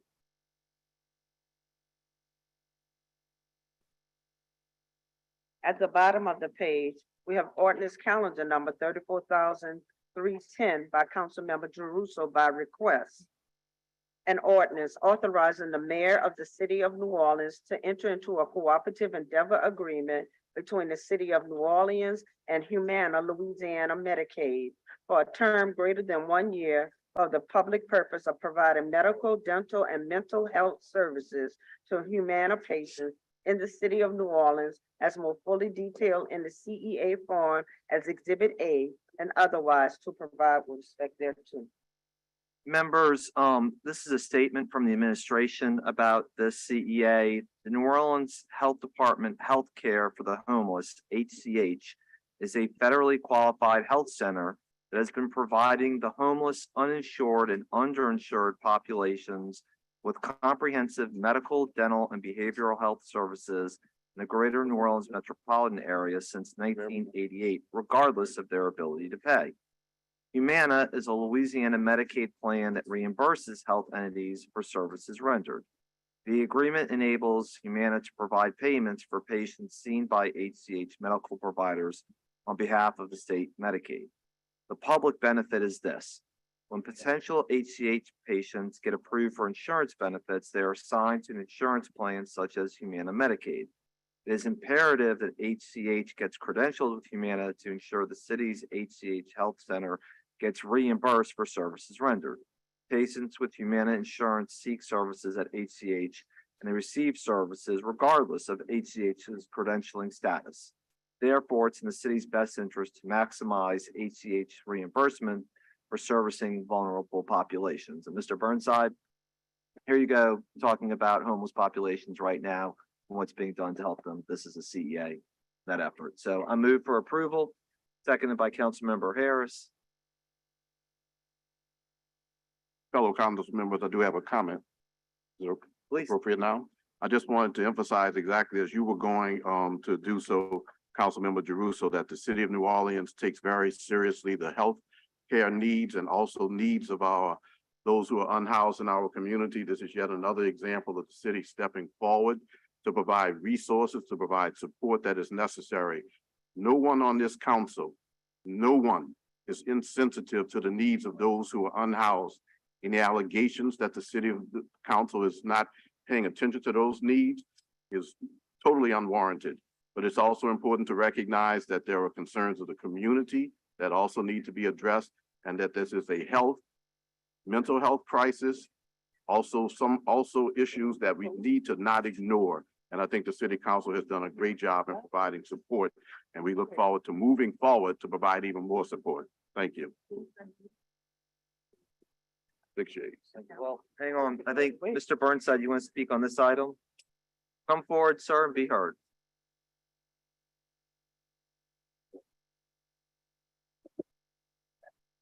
Okay, so I'm at a disadvantage because I wasn't going to speak on this. I just turned in a card and I've not read actually the paper. I've listened to Councilman Jeruso and I've listened to Councilperson Green only. And therefore I'm tentative in what I'm going to say.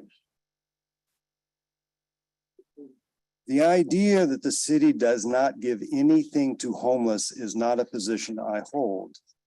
I do not hold the position that the city does nothing for the homeless. That is not my position. Okay. My position could be stretched to encompass the following statement. If the NFL comes here to do Super Bowl, they are greeted in a certain mental space. We all like the Super Bowl. We all enjoy watching the Super Bowl. We all discuss the Super Bowl commercials. We all are interested in how much money the Super Bowl players make. We watch on TV with happiness and with our family and our friends, and we eat popcorn and there's smiles on our faces. So when the NFL asks us of something, we're predisposed to say the word yes and be happy to do so. These are untrue statements for the homeless. We don't set up streaming services and watch the homeless at midnight with popcorn and giggle ourselves silly so we can go to bed and go to sleep. The homeless are never going to be loved by government. Government does not love its problems. Government does not have a soul. The question before us as individual human beings sitting at that daisy and sitting in these chairs is, do we have souls? Do we care and love God enough to deal with problems we don't want to deal with, that we do not enjoy dealing with, that we would prioritize otherwise in a world with no God? It is not rational to love problems. It is not worldly to love problems. I do not sit here and argue that the city council does nothing. I sit here and state it doesn't do what you would do for a loved one, a child, a mother who is in that position. If it was your child and your mother, you would reach out to that person with your heart. You would cry and you would be in pain because they cry and they are in pain.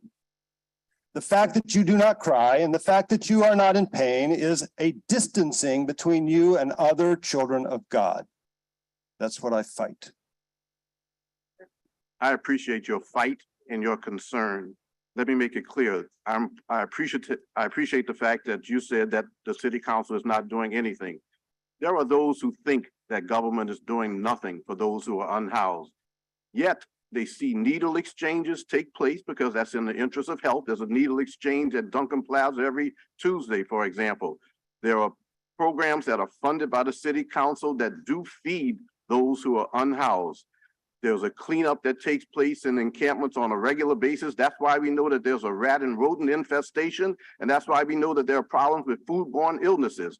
We provide free health care for those who walk in because we provide funding for various entities. It is simply incorrect that the city council is not doing anything. And Mr. Burnside, I appreciate your saying that, but we have got to approach this issue because it is a concern and a problem for those who are in the encampments, those who are unhoused, and the communities around them. And I will not be subjected to a response to rhetoric, especially from those who aren't doing much, but who are writing about it and who are communicating online, but who are not out there engaged in the feeding, who are not walking amongst those who are unhoused. I just want to emphasize that this is yet another example of the fact that this city council and this administration are doing some things to help those who are unhoused. We want to solve the problem, but it's a problem throughout our country, as you can see in other cities. We have not been as harsh as cities such as Austin, for example, which passed an ordinance saying it is illegal to camp outside. We have parishes around us who are conducting arrests, for example, who are conducting incarcerations. We have a lot of concerns here in our city that get addressed by many of those who are advocates, if you will, or who have communications and talk, because we're a city where the media is here. But look at what we're doing compared to those who are around us. And I encourage those who are sometimes anti-council in terms of our involvement to take your concerns even beyond Orleans Parish. And let's look at this on a metropolitan level, and you'll see that the city council and this city and this administration are doing a lot, knowing that a lot needs to be done. Thank you. Thank you, council member. All right, so I move, council member Harris second, it passes 6-0. Council members, we're now going to go back to the regular order, and we're going to start back on page 10. The demolition request of Lynette Gordon has been deferred to August 24th. We're now on page 11. The legislative grouping, the University Area Off-Street Parking Interim Zoning District Appeal of Sung Tu Real Estate LLC, requesting to appeal the parking requirements established by the University Area Off-Street Parking Interim Zoning District per Article 19 of the city's comprehensive zoning ordinance for property located at 3521 through 27 Camberon Street. We have motion M23-353 by Councilmember Jeruso, approving and granting the applicant's appeal request for property located at 3521 through 27 Camberon Street. Thank you, Madam Clerk. This application is for new construction of a sixplex in the heart of Holly Grove. Each unit contains 2 bedrooms, so the total number of required off-street parking under the current IZD would be 6 parking spaces. Applicants have 9 off-street parking spaces, so this waiver is for 3 spaces. The owner has filed a deed restriction prohibiting short-term rentals. Moreover, the planned sixplex is sandwiched between other large multifamily properties, is a good fit for the area, and I think clearly shows that this council is not opposed to density where it exists. So, and also as people want to create more in this area. So thank you all very much. I will move for approval. Seconded by Councilmember Thomas.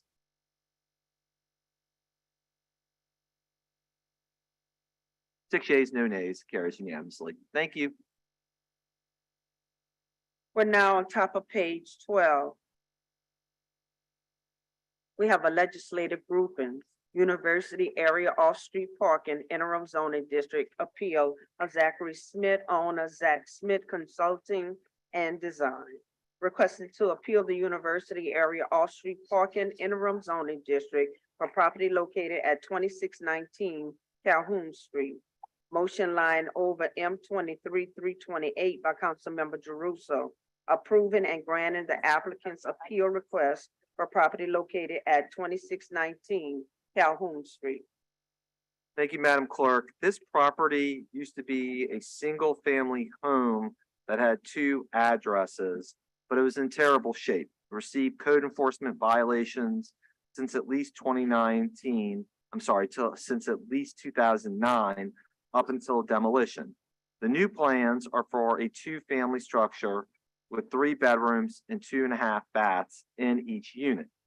After hearing the neighborhood concerns, we worked with the applicant to fully open up the dining room to prevent it from becoming a secret 4th bedroom. There's 1 parking space for each unit. There will be a shared drive for 1 in the back. The intention is here to have 2 long-term rentals instead of 1 that used to be in this area before. The owner has agreed to a deed restriction prohibiting short-term rentals. And while I understand that there may be some concern about this redevelopment, this again calls for more density and we are allowing for that to happen. I don't consider this to be a true double to dorm because of how it is being designed. And moreover, we're getting ready to consider the parking overlay, and this would align with what the overlay would allow. I'm trying to be consistent with these appeals, given where we're headed in the future. So with that, I'll move for approval.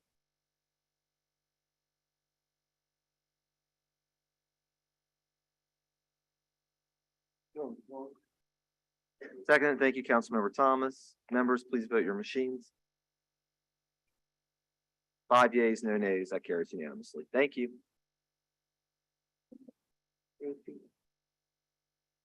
We're now on top of page 13. We have a legislative grouping, a bed and breakfast interim zoning district appeal docket number 123, requesting an appeal of the bed and breakfast interim zoning district to permit 1 commercial bed and breakfast in an HMR2 historic Marigny Treme Bywater residential district, bed and breakfast interim zoning district, and a residential short-term rental interim zoning overlay district on Square 385, Lot 11, bounded by St. Anthony Street, Henriette DeLeo Street, Annette Street, and Marais Street. Address is 1724 through 1726 Maria Street. We have motion M 23-358 by Councilmember King, adding Councilmember Green, granted the applicant's appeal request for property located at 1724 through 1726 Maria Street. Members of the council and members of the public who are viewing or who might later see it online. This applicant who is present today has lived at this property for 7 years. He's received written support from 18 immediate neighbors relative to his request. This home is a historic renovation and will allow for only 3 guest bedrooms, or only allow for 3 guest bedrooms. It's a single family home, will not be taking away housing from anyone. Mr. McQuaid is an active member of his community as a professor at the School of Business at Delgado Community College and serves on the campus ministry committee where he raises funds to assist local battered women's shelters. Those comments come from Councilman King. I'm standing in his absence. And just based on that, I appreciate the work that Mr. McQuaid is doing to make this a better community. Mr. McQuaid, are you present? Would you come forward for a second and introduce yourself? Hi, good morning. I'm Thomas McQuaid. I'm a full-time professor at Delgado Community College. I'm attempting to do this appeal for multiple reasons. One of the main reasons that I find interesting for an economic impact is that at Delgado and the School of Business, our students are required to do an internship. We service many first-time college goers at Delgado. Our students struggle to find internships. If I'm granted this appeal, I will have an official business and I can start also offering internships to our students, which will make all the difference in their future career and acceleration. I'm a member of my neighborhood. I'm a member of my community.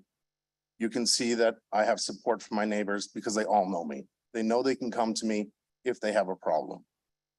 I'm active in the community to make sure it's maintained, to make sure that everybody is doing well. If they have a problem, they come to me. So I hope you'll grant this appeal. This will do no harm to my neighborhood. It will only help also with the economic development because I know the small businesses in my neighborhood. I support them and I will send guests to support them as well. Thank you.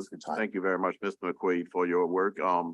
You have the confidence of Councilmember King, whose motion grants the applicant's appeal request for the property located at 724-26 Murray Street.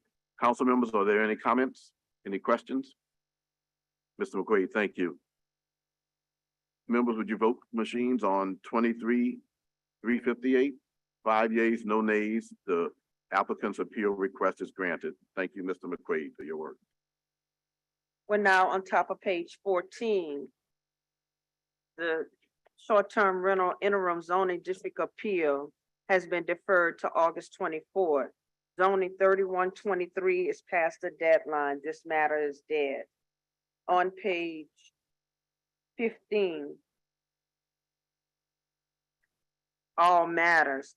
The legislative grouping zoning docket 3923 has been deferred to August 24th. Motion M23-359 has been deferred to August 24th.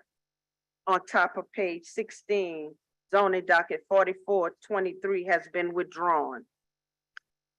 On top of page 17, we have a legislative grouping.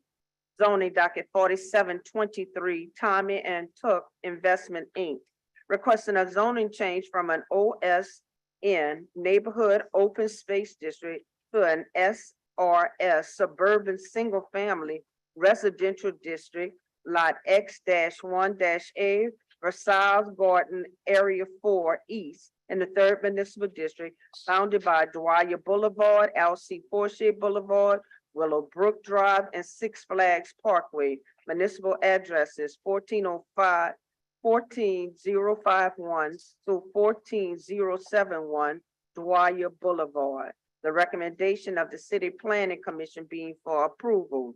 We have motion M23-361 by Councilmember Thomas, approving and granting the applicant's appeal request for property located at 14,051 through 14,071 Dwyer Boulevard.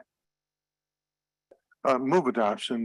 There wasn't any opposition of the 50 residents or parishioners who attended this meeting. Is for a community center for the parishioners of Queen of Vietnam Parish Church, which is right adjacent to the property. So that be given no opposition, I move adoption.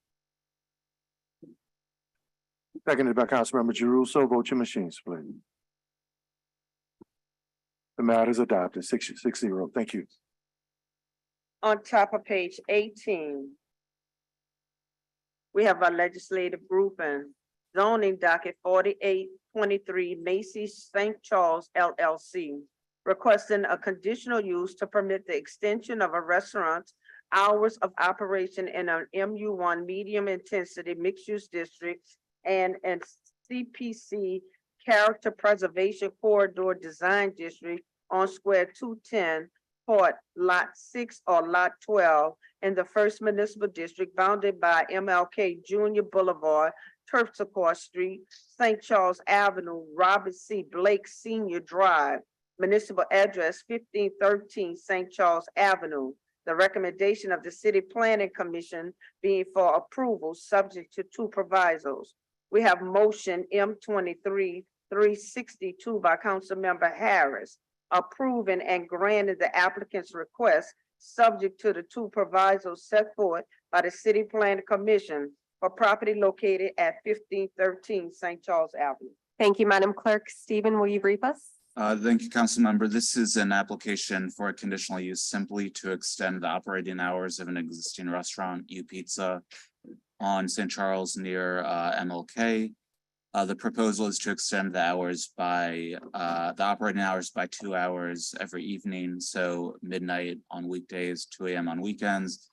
This is consistent with the relatively intense nature of this stretch of St. Charles. There was no opposition at the public hearing, and so this is before you with an approval recommendation by the Planning Commission with two provisos that restate simple operational requirements for restaurants. Great, thank you. Any online comments? All right, I'll go ahead and move. Got a second already by Thomas?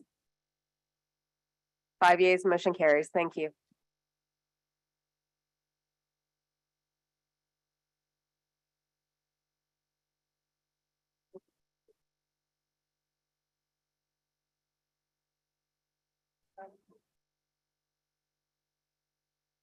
We're now on top of page 31. We have ordinance calendar number 34,303 by council members Jeruso, Moreno, Green, and Thomas by request. An ordinance to amend ordinance number 29,266 MCS as amended, entitled an ordinance providing an operating budget of expenditures for the city of New Orleans for the year 2023 to appropriate funds to the Department of Finance for the outstanding parity bond notes in series 2012, 2016, 2017, and otherwise to provide with respect thereto. Thank you. This is a companion ordinance to what we voted on earlier. I'll move for approval.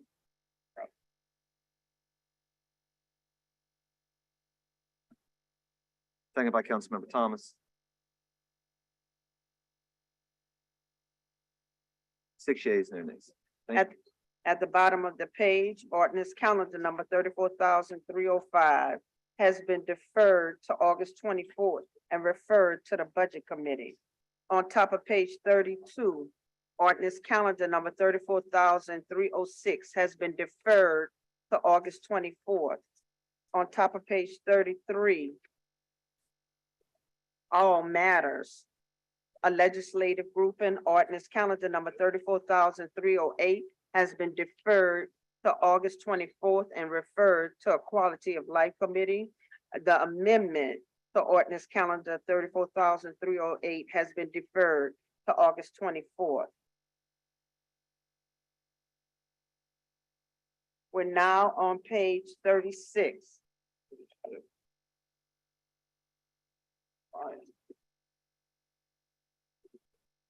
We have a legislative grouping, ordinance calendar number 34,317 by council members Jeruso, Moreno, Morel, Thomas, Green, King, and Harris. An ordinance requiring the Department of Finance through the Bureau of Purchasing of the City of New Orleans to increase the minimum amount of goods and other movable property able to be procured without a competitive selection process from $1,000 to $10,000 and otherwise to provide with respect, thereto. And there is an amendment by Councilmember Jeruso. You don't have to read the whole thing, right, Madam Clerk, because it's in the record? Right. All right, so, right now, the current procurement law for the city of New Orleans is that it has to go to bid to purchase any good that is over $1,000. We have sat here in chambers and now repeatedly heard that the police department, the fire department, the library, and as of Tuesday, criminal court does not have air conditioning. And as a result of that, it means that things that cost between $1,000.01 and above have to go out for public bid, which means that buildings that are meant for public use, particularly libraries, aren't able to be used, and it takes up to 3 to 4 months before those parts can be purchased. Jefferson Parish has a similar provision that is at $10,000 for movables. And what we've also added to provide some guardrails in addition to language from the administration is to have a dashboard that will show what the purchases are. If some department purchases 17 of the same parts and has 16 in their trunk, then we want to know the reason for that. And clearly, we don't want to let this be a runaway train. At the same time, we can't allow red tape to prevent us from providing the best possible services to residents of New Orleans and delaying things from getting done by bureaucratic red tape, unnecessary process, and delay. I will note also that all 7 council members are co-authors on this, and I thank them for that. We have a comment card from Mr. Burnside. Do we have any online comment about this? All right, Mr. Burnside, you have the floor first, sir. Hi, Greg Burnside, 2215 Felicity. I talk too much and sadly too much of it's negative. So learning from Councilman Green, I've come up to say thank you to Joe Giarrusso III. Woo! Doing something to make city government actually work. Hallelujah. Thank you, Mr. Burnside. I'll take it. Go ahead, Ms. Curran, please. This is from Amanda Follis. She says this will put New Orleans in line with the state and parish on the minimum bid thresholds.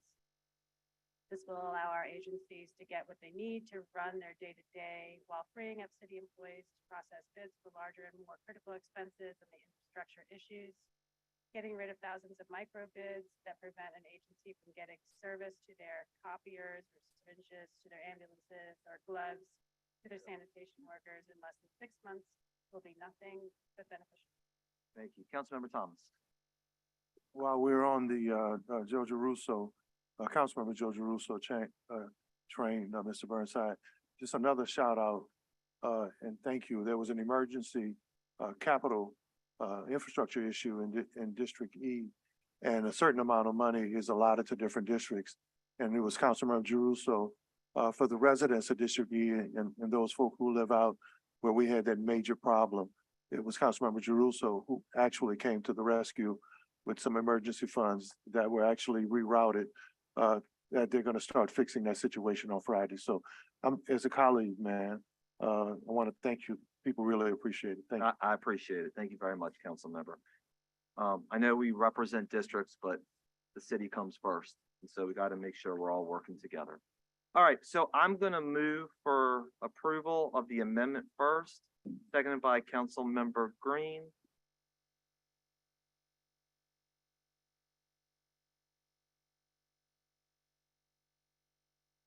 Six yeas on the amendment, and now the ordinance as amended. I'll move for approval.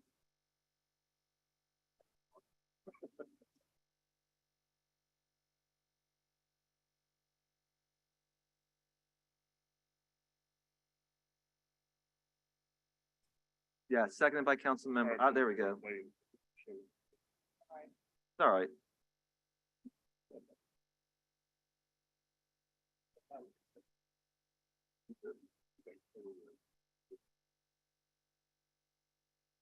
Wait, 6 yeas, no nays. The ordinance carries unanimously. Thank you, everybody.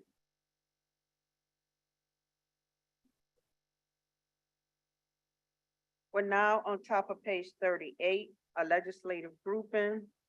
Ordinance calendar number 34,318 by council members Giarrusso, Moreno, King, Thomas, Green, Harris, and Morrell. An ordinance requiring the Department of Public Works to create and maintain a public-facing dashboard and otherwise to provide with respect thereto, and there is an amendment by council members Giarrusso, Green, Thomas, and King. On page 1, line 2, delete the number 90 and replace with the number 120. Thank you, Madam Clerk. Again, a lot of the issues that residents are confronted with and we're on the front lines of are issues the city is trying to deal with and not being able to know necessarily where those stand. I would note that in 2018, Ramsey Green said that there would be this dashboard, and we've waited 5 years for that to happen. So now seemed the appropriate time given where things stand. And so everybody knows we'll be on the dashboard. It will create either maps or show the progress on the following items: potholes, catch basin cleanings, which is up, lateral drainage line cleanings, catch basin repairs also up, street lights, traffic signals, alleyway maintenance, bike lanes, striping, traffic studies, traffic signs, street sign, school zone signs and lights, abandoned cars, and parking tickets. So with that, I will move on the amendment, seconded by council member Harris. The amendment is to give the administration the appropriate amount of time it needs to get the dashboard up and running. 6 yeas, no nays. And now on the ordinance as amended. Councilmember, we have one online comment. Oh, okay. Go ahead, please. This is from Brad Ott. I'm in full support of the Department of Public Works' public-facing online dashboard to track our requests for service and monitor the progress of addressing needed roadway infrastructure concerns regarding streets, surface drainage, sidewalks, traffic lanes for motorized and non-motorized vehicles, streetlights, street speed limit and road safety signs, traffic signals, as well as issued parking enforcement citations. My recent experience of having to address frequent blockage by illegally parked motor vehicles of protected traffic lanes and RTA bus stops for motorized and non-motorized vehicles here in Algiers underscores the need for real-time data of progress to address these critical roadway safety issues. If this dashboard becomes as successful as I think it will, another dashboard should be created to more easily follow traffic collisions and incidents, including ones that cause property damage, injuries, and deaths citywide, as I also support the amendment for 120 days to implement ordinance calendar number 34, 2018. Great news. Thank you very much, Mr. Ott. All right, I move for approval, second by Councilmember Harris.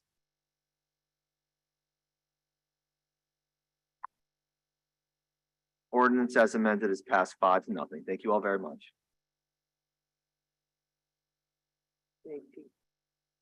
At the bottom of the page, ordinance calendar number 34,319 has been deferred to August 24th.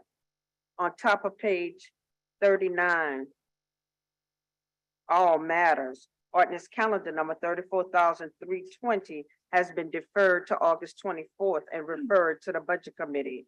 Ordinance calendar number 34,321 has been deferred to August 24th and referred to the Budget Committee. On top of page 40, all matters, ordinance calendar number 34,322 has been deferred to August 24th and referred to the Budget Committee. Ordinance calendar number 34,323 has been deferred to August 24th and referred to the Budget Committee. On top of page 41, all matters, ordinance calendar number 34,324 has been deferred to August 24th and referred to the Budget Committee. Ordinance calendar number 34,325 has been deferred to August 24th and referred to the Budget Committee. On top of page 42, all matters, ordinance calendar number 34,326 has been deferred to August 24th and referred to the Budget Committee. Ordinance calendar number 34,327 has been deferred to August 24th and referred to the Budget Committee. On top of page 43, all matters, ordinance calendar number 34,328 has been deferred to August 24th and referred to the Budget Committee. Ordinance calendar number 34,329 has been deferred to August 24th and referred to the Budget Committee. On top of page 44, ordinance calendar number 34,330 has been deferred to August 24th and referred to the Budget Committee. Ordinance calendar number 34,331 has been deferred to August 24th. On top of page 45, ordinance calendar number 34,333 by Councilmember Harris. An ordinance to temporarily waive certain fees, permit fees, and requirements within and around A.L. Davis Playground located at 2600 LaSalle Street, New Orleans, Louisiana, in conjunction with the Love Covers a Multitude of Sins Back to School giveaway on Saturday, August 5th, 2023, from 11 a.m. to 2 p.m. and otherwise to provide with respect thereto. Thank you, Madam Clerk. This is a 50% fee waiver for the Love Covers a Multitude of Sins back to school giveaway that happened last weekend at A.L. Davis Park. I have one comment from Mr. Burnside. Mr. Burnside, you heard 50%, right? I did, and I also read that, and it's noted right here already.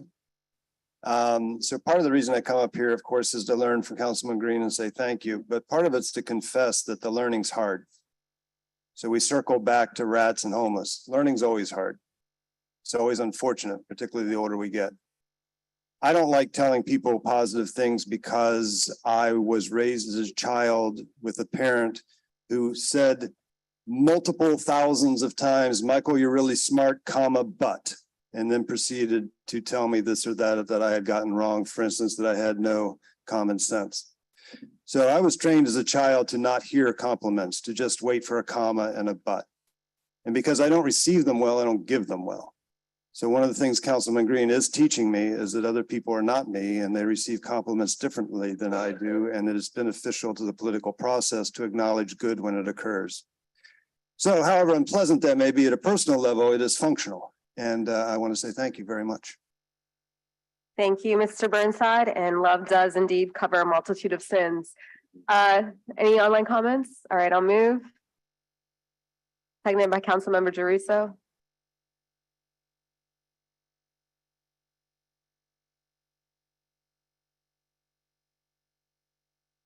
6 days, thank you.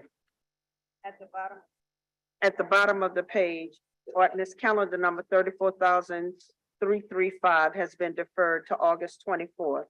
Council members, we're now going to go to page 47.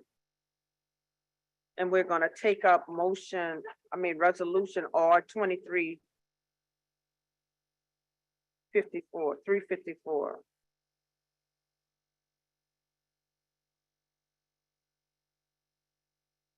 We have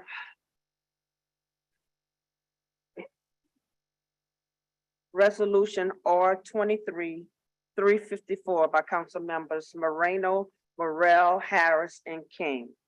A resolution calling for the creation of an American Rescue Plan Act, ARPA Advisory Committee to the New Orleans City Council to develop a strategy and recommendations for implementation of the following allocation of ARPA money: the infrastructure, RFP, and sustainability recommendations for the language access program for city government. The infrastructure, implementation, and sustainability recommendations regarding the allocations for the labor audit of city contracts compliance with the living wage ordinance. The infrastructure, implementation, and sustainability recommendations for the zero fare transit pilot for youth up to age 24 for a year. The implementation and sustainability recommendations for the allocations made for affordable housing. The implementation and sustainability recommendations for the allocations made for food access, working to eliminate food insecurity. The implementation and sustainability recommendations for the allocations made for crime prevention and harm reduction. And we have 3 amendments. The first amendment is by Councilmember Moreno. On page 1, in the preamble, delete the 3rd bullet in its entirety.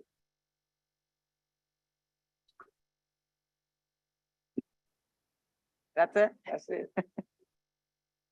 So, Madam Clerk, I know we have a whole series of amendments. Let me just kind of run through them and then you can call them each out, and then we'll vote on them. After talking to Councilmember Jeruso, he talked about the possibility of bringing more groups to the advisory council. And just so everyone understands what we're doing here, is we are creating an ARPA advisory council. As you all may recall, the federal government, through the American Rescue Plan Act, sent millions of dollars to the city of New Orleans after COVID. That now we are trying to figure out what are the best ways that we can spend this money and do it in an equitable fashion. So the advisory committee is a series of different groups that all of us are very familiar with. In fact, all these different groups have been present at every single one of our budget committees lately to not only talk about ARPA dollars, but also talk about fund balance dollars as well. And I think we even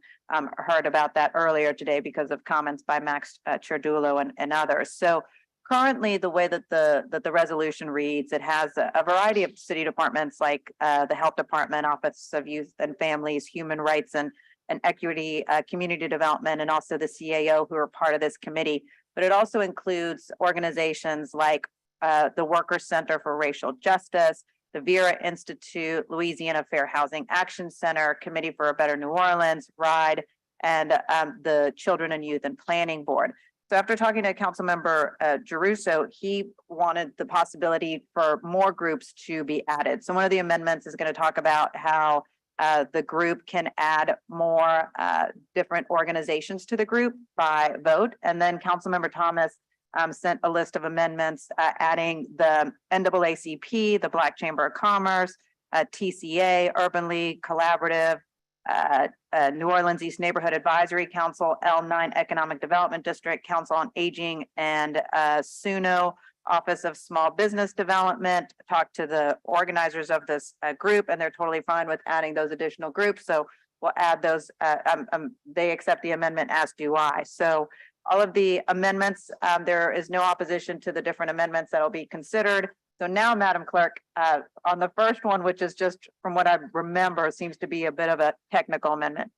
Yep, come on up.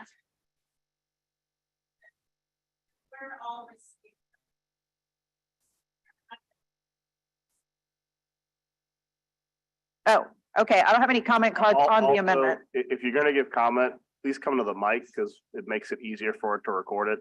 I know it's an extra effort. If anyone has comments on the amendments, come forward and then we'll vote on the amendments. Not on the actual advisory committee, but just on the amendments. Like, did you? Nellie? Hi, Nellie with the Committee for a Better New Orleans. Thank you for considering this level of transparency at all. It's really exciting to see an opportunity for community members to really have a seat at the table as it relates to these important funds. There were a number of questions among advocates who had worked on this resolution with you all. One of the questions was around how we are going to wrangle the group. As you all know, getting everybody to the table and voting, getting enough people there to make a vote can be slow. So that was a question that we had. I really like the idea of the committee working together to develop, to determine how we might expand the group. I do worry about the size being a limiting factor and wonder if we might be able to amend the process to be amenable to that. So one of the amendments that we have, it says that the group by majority vote can add additional organizations and up to totaling a number of 25. I personally, as with CBNO, think that makes sense. I just saw an amendment that would add a number, I think 9 additional folks to the original list, which starts to look unwieldy to me, and I'm open to. I have not discussed this with the rest of the coalition, so I wanted to have a chance to do that with the last minute amendment. Hang on one quick second. So Andrew talked to Lexi, who I thought, was talking to the whole group. So that appeared to be, something that everyone was good to go with on adding those additional groups. If you all would like, what we could do is you could make your comments now. We could defer this and you all can talk to the different council members and we can come back and try to pass this later. But I mean, I certainly don't think that these groups are gonna. Yeah, and I can explain my amendment very thoroughly when the time is right. I mean, but not until we're ready to vote. Councilmember Jeruso, did you have? This is my chief frustration, is I'm the chair of the budget committee and I did not have any outreach on this. And it makes it really hard because I am hemmed in by both pragmatic and candidly political considerations, which is nobody asked me about any of the groups. And how do I go back in District A and tell people you weren't invited to be a part of this? Nobody talked to me about it. And now I'm supporting it. I'm in full support of adding additional. Well, but I want you to hear my point then. My point is when we start talking about money and who's at the table. The fact is, we need to have conversations about those things and make sure that all of us are included in that conversation. So we do it. And so that way I can, in good faith, go back when I get emails, as I've already have, saying, well, nobody told us this was an opportunity. We would like to participate as well. So where I just want to say very clearly kind of where I am is I can't support this without the amendments, because my view is there's not been communication with us nor with other community groups who have collateral interests who are unrepresented. And what I thought made the most sense is then we have other organizations who can be a part of this who represent that full spectrum. So I'm in favor of making sure that this committee is representative and able to move forward appropriately. I think that since this amendment did come this morning, deferring might be a great approach, so we can really make sure. I wasn't aware, Councilman DeRusso, that your office did not receive outreach on this. I think many of the offices did not. And I guess. And so perhaps we come back together and determine really what shape this might take. I think it's a really exciting opportunity to create a more collaborative approach to budget oversight. Of course, we all out here who get paid to do this work are doing this anyway. It's really, I think, a meaningful step to say that we're willing to work together across council and the administration and the community organization community, some of whom were not initially represented on the resolution, which I think is important to note. So I'd be in favor of hearing comments from other folks on the coalition and anybody else present, and deferring, having a more meaningful conversation about who might be on this and deferring. Look, that works for me. You know, I mean, it's like, this is really a kind of a grassroots initiative, something coming from the ground up. So, you know, whatever you all think is the right approach is what we'll take. We want to listen to the community, and we want to hear their input, and whatever, you know, you all decide that needs to be, you know, the best approach to this advisory panel, I believe that the entire council is good with. But you know, the outreach, I think, is going to be important as we move forward with all the different other council members as well. I think that sounds like a good plan. Does anybody else from, that's not me to ask, but okay, so perhaps here's there what are we'll other do. comments. So, Thank you. So Madam Clerk, hold the amendments. And what we'll do is, and we won't vote on anything. What I'm going to do is I'm going to take public comment from all the people who are already here and who have been waiting to make public comment. So we've got their comments in, and then we can take this up at a future meeting. Yeah, I'll press speak though. I'm sorry. Councilmember Druso, did you make your comment? Yeah. Okay, so then it's thank you. Councilmember Thomas, go ahead. First of all, thank you for the group and much of the work that's been done recently on the budget process to try to at least come together to talk about ARPA funds and where those funds will be spent. But to Councilmember Jerusso's comment is really poignant and actually quite profound, because at the end of the day, it's about money. Who's going to get the money? Who's going to have the say on who gets the money? And I think it's a great thing, but I had not been part of any of those meetings, especially when you talk about critical dollars in a community where so many communities and so many agencies have suffered for years. So when I added the New Orleans branch of the NAACP, part of their frustration for the last 80 years has been where critical funds are not targeted to historical Black communities. When I added the Regional Black Chamber in the collaborative, it's because much of their frustration from the panel discussions we've been in recently has been the agencies they represent have not been part of where critical funds are targeted in our community. And when I added TCA and the Council on Aging, the seniors in our community, especially given their standing and their commitment and their tax dollars for years, would love to have a say.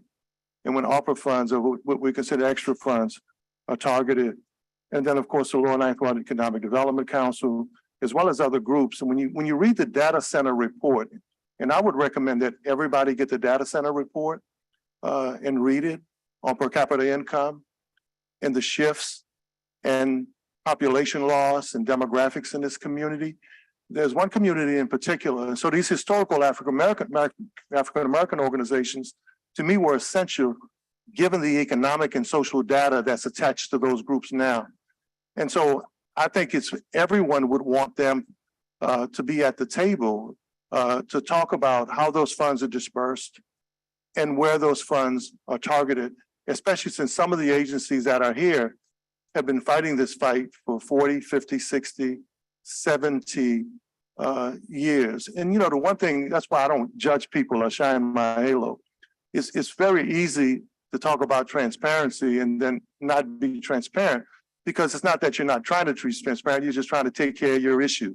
So maybe there's a rush to expeditiously get it done. But true transparency is at the end of the day is when everyone's at the table, especially those indigenous historical organizations who've been fighting to do what you guys are fighting to do. So thank you. All right, up first, Nellie Katzen, come on up, and then Monique Blossom.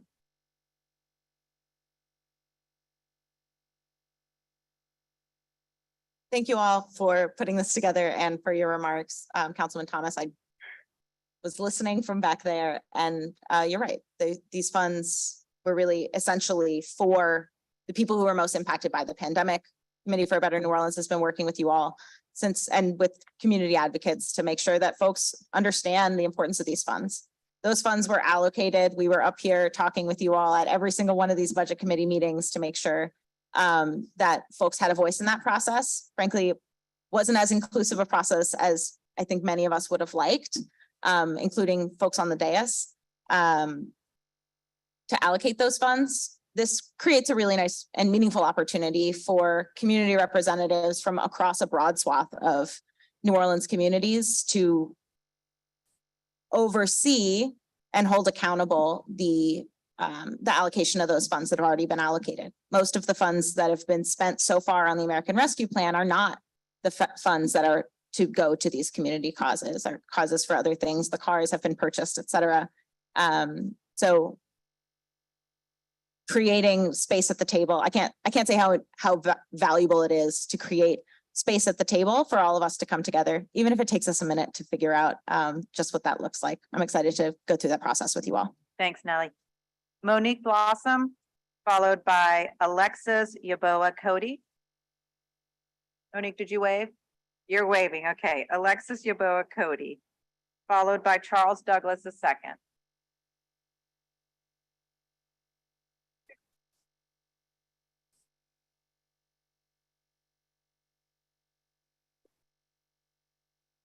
Good afternoon, council members. My name is Alexis Yaboa Cody. I am a staff attorney with the Justice and Accountability Center of Louisiana, where we help people recover from the criminal legal system. A key part of my work is both advocating for policies that help people who are impacted by the criminal legal system and other folks who are under-resourced, primarily Black communities.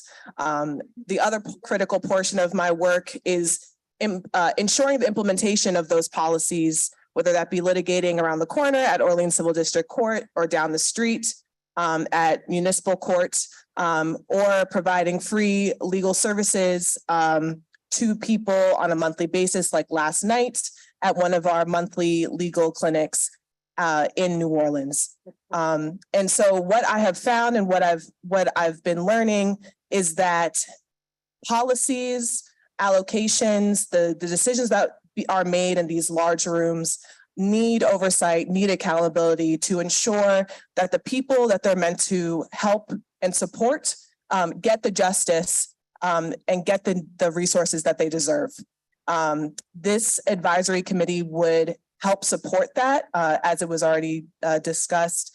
Most of those funds have already been allocated, but just because they've been allocated does not mean that the implementation process is solidified. So allowing for that transparency, allowing for that advisory committee to oversee and hold that implementation accountable will allow that for the residents of New Orleans to be able to get relief from the suffering and the trauma that they've been experiencing on a systemic level, even if it's just some minor relief and minor harm reduction. So I hope that you all support the creation of the advisory committee and whether more groups are added or not, I do know that we all have the best interest of all New Orleanians, particularly brown, Black and under-resourced communities at heart. Thank you. Charles Douglas II, followed by Yasmin Falcon.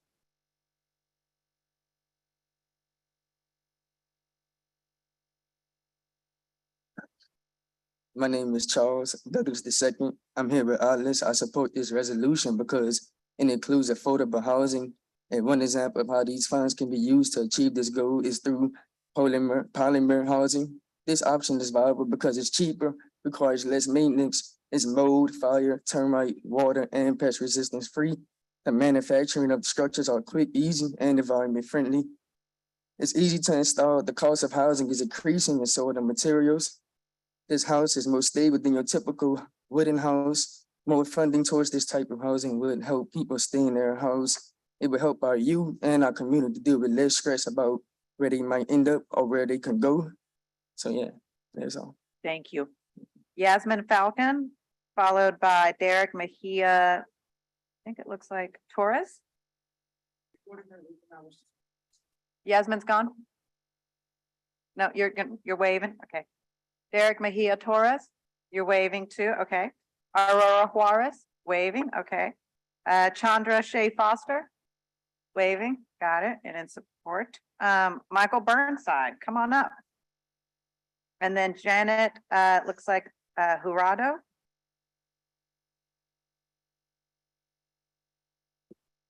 Somebody left a very nice pen up here. If you want it, feel free to get it. I'll try really hard not to steal it.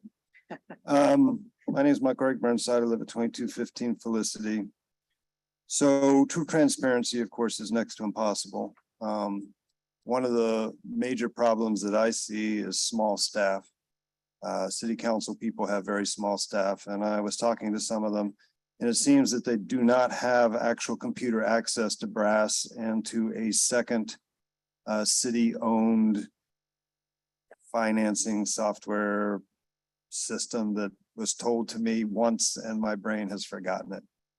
But apparently there are two sources of data out there that are available to administrative officials that are not available to city council officials. And given a separation of powers and the idea that the legislative people are supposedly responsible for the dollars, and that is their basic power, it seemed very incomprehensible to me that no city staff person was worthy of the security clearances or the other necessary bureaucratic checkoffs to access this information. Because without information, you guys don't make incredibly wise decisions.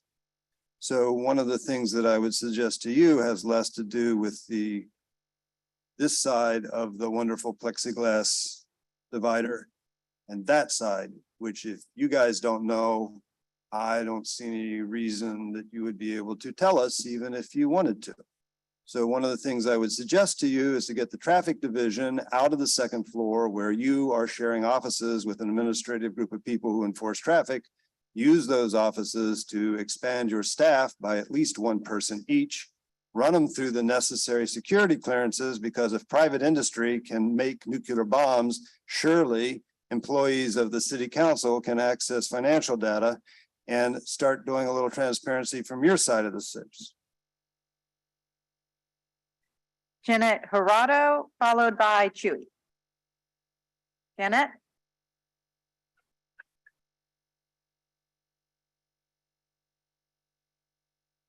Good afternoon, council members. Janet Jurado from the New Orleans Workers Center for Racial Justice. I wanted to echo the comments of Councilmember Thomas and Nellie Katzen with CBNO. I do believe in and support inclusivity and transparency and throughout all of the government processes, including advisory committees. And this is exactly what we've been arguing and fighting for since this ARPA fight began. So I think more organizations are definitely good. You know, throughout this process, we've obviously, all of the organizations have been trying to do outreach, get people involved. So that's always a positive thing. But I also agree with Nellie that how the process is going to work should be discussed a little bit further. And I agree with the deferral. But I definitely support the resolution and appreciate the work that you're putting towards, things that are going to benefit the community.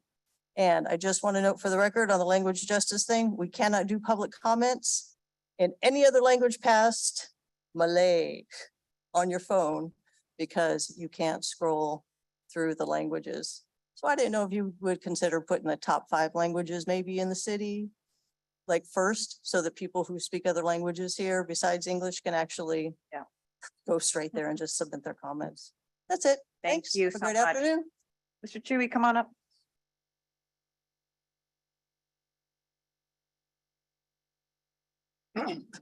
As always, we here represent 3 groups. One of them is neighborhood unity. One of them is Merge Mobilization and Racism and Government Everywhere. One of them is POCC Prison of Conscience Committee. Again, I'd like to make it clear, what Oliver said was pretty much on time. There's a lot of folks in our community been on the ground for years, fighting a good fight. But for whatever reason, resources don't come out, just recently, again, we've been in a fight. I went down, I met with some folks in reference to, some damage that was done to my house, my roof, and, I did everything that was appropriate, right? And the folks come out to inspect my roof and they tell me the next day, that it was too risky, to renovate. That's pretty ridiculous, How is it possible you're gonna have somebody that's gonna come in, that's gonna do the work? You ain't gonna do the work yourself, but you got the resources. You got folks that it don't look like us got resources that they come in our community, but they're gonna decide exactly who's gonna get it and who ain't gonna get it. So they tell me, hey, with you're not qualified to get the roof because the work is too dangerous. I'm saying you're gonna hire somebody, a professional roofer. They gonna do it. They know how, in a sense, go up and deal with rafters or deal with, major problems. But anyhow, the thing is, it's just so appropriate, that grassroots folks, get involved. When you're talking about giving money, to individuals, in the community, especially when they don't look like us, because they seem to be concerned with their self-interest and not the interest of African people. Thank you, Mr. Chewy. All right, we do have online public comment. I'm going to save that until we bring this up for a vote. Madam Clerk, if we could defer this to the next meeting, please. We'll do that. And thank you all who shared the public comment. Let's continue to work through this and get this advisory panel right. Thank you. The next meeting is August the 24th. Thank you, Madam Clerk. At the top of the page, we have motion M23-352 by council members Jeruso and Morrell, approving the amendments to the classified pay plan, safety and permits as adopted by the Civil Service Commission at its meeting of July 21st, 2023, to be effective August 10th, 2023, in accordance with Article 10, Section 10 of the Constitution of Louisiana. Thank you, Madam Clerk. We pulled this off to make sure that zoning administrators and zoning section managers could receive annual pay increases, knowing the problems that are happening in safety and permits with not having enough people. We want to make sure that they're paid appropriately. So with that, I move for approval. Seconded by Councilmember Harris.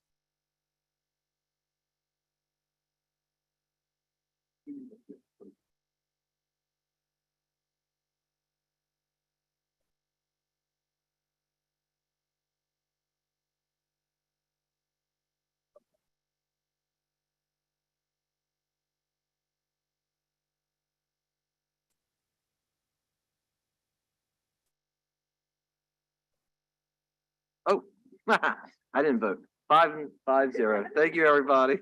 We're gonna go back to page 46. We have ordinance calendar number 34,336 by Councilmember Green, an ordinance to temporarily waive certain fees, permit fees and requirements within and around the 3250 Industry New Orleans, LA 70126 in conjunction with the International Christian Business Foundation on July 28, 2023 at 10 a.m. through 12 p.m.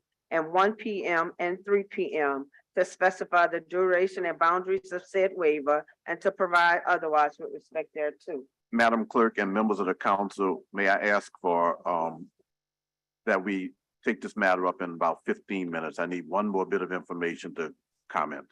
Okay. All right, thank you. At the bottom of the page, motion line over M 22-516 has been deferred to August 24th.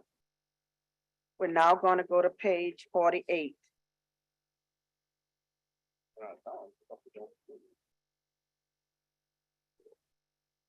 We have resolution R 23-355 by Councilmember Harris, a resolution calling the election in the Boulonnais Improvement District for Saturday, November 18th, 2023. Thank you, Madam Clerk. Is there any online and public comment?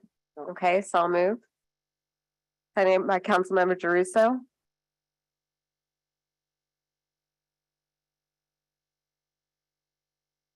Five yeas, thank you.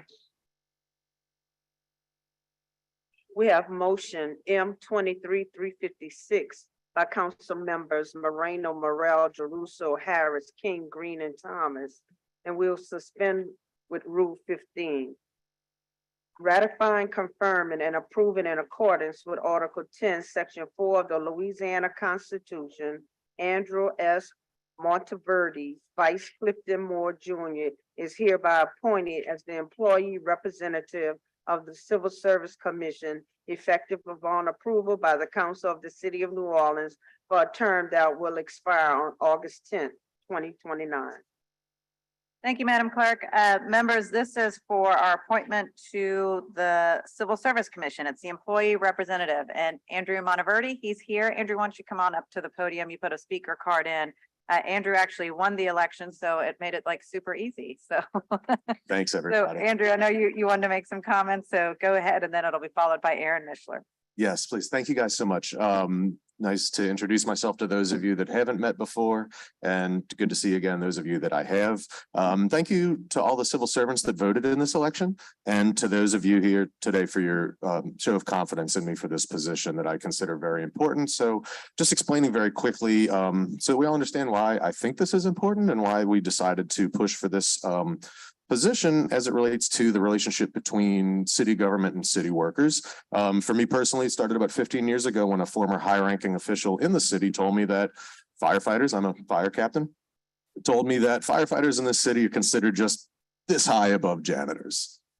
That didn't say much about their opinion of janitors, to say nothing of firefighters. And I always remembered that. And that comment was proven true to me. Unfortunately, during a Civil Service Commission meeting many years later, when myself and several of my colleagues were fighting what were ultimately found to be illegal, unconstitutional at that, promotions under the then new Great Place to Work program.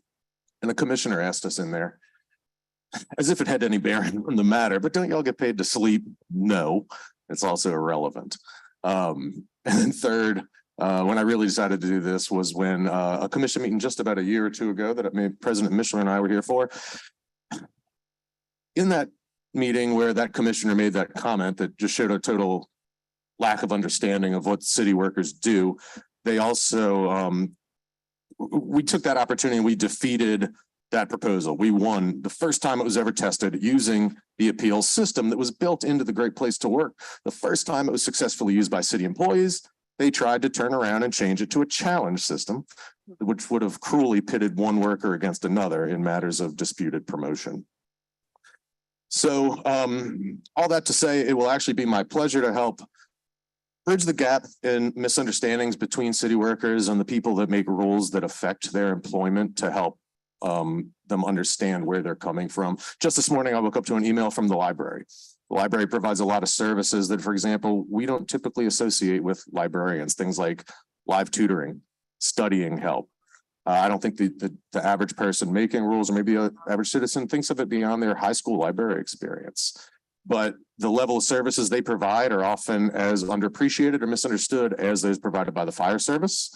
And I know that's true of all city workers, whether it's firefighters, police, librarians, janitors too, and anybody in between. Thank you guys so much. Thank you, Andrew. Appreciate it. Come on up, Aaron. How y'all doing? Good, how are I just you? wanted to thank y'all. I know these votes are pretty much a formality.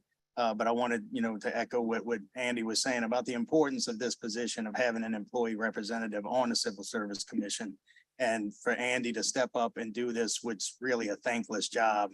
But Andy's meticulous nature and his attention to detail, sometimes annoyingly to me, his attention to detail in my, juxtaposition to my bull in a china shop theory that I abide by.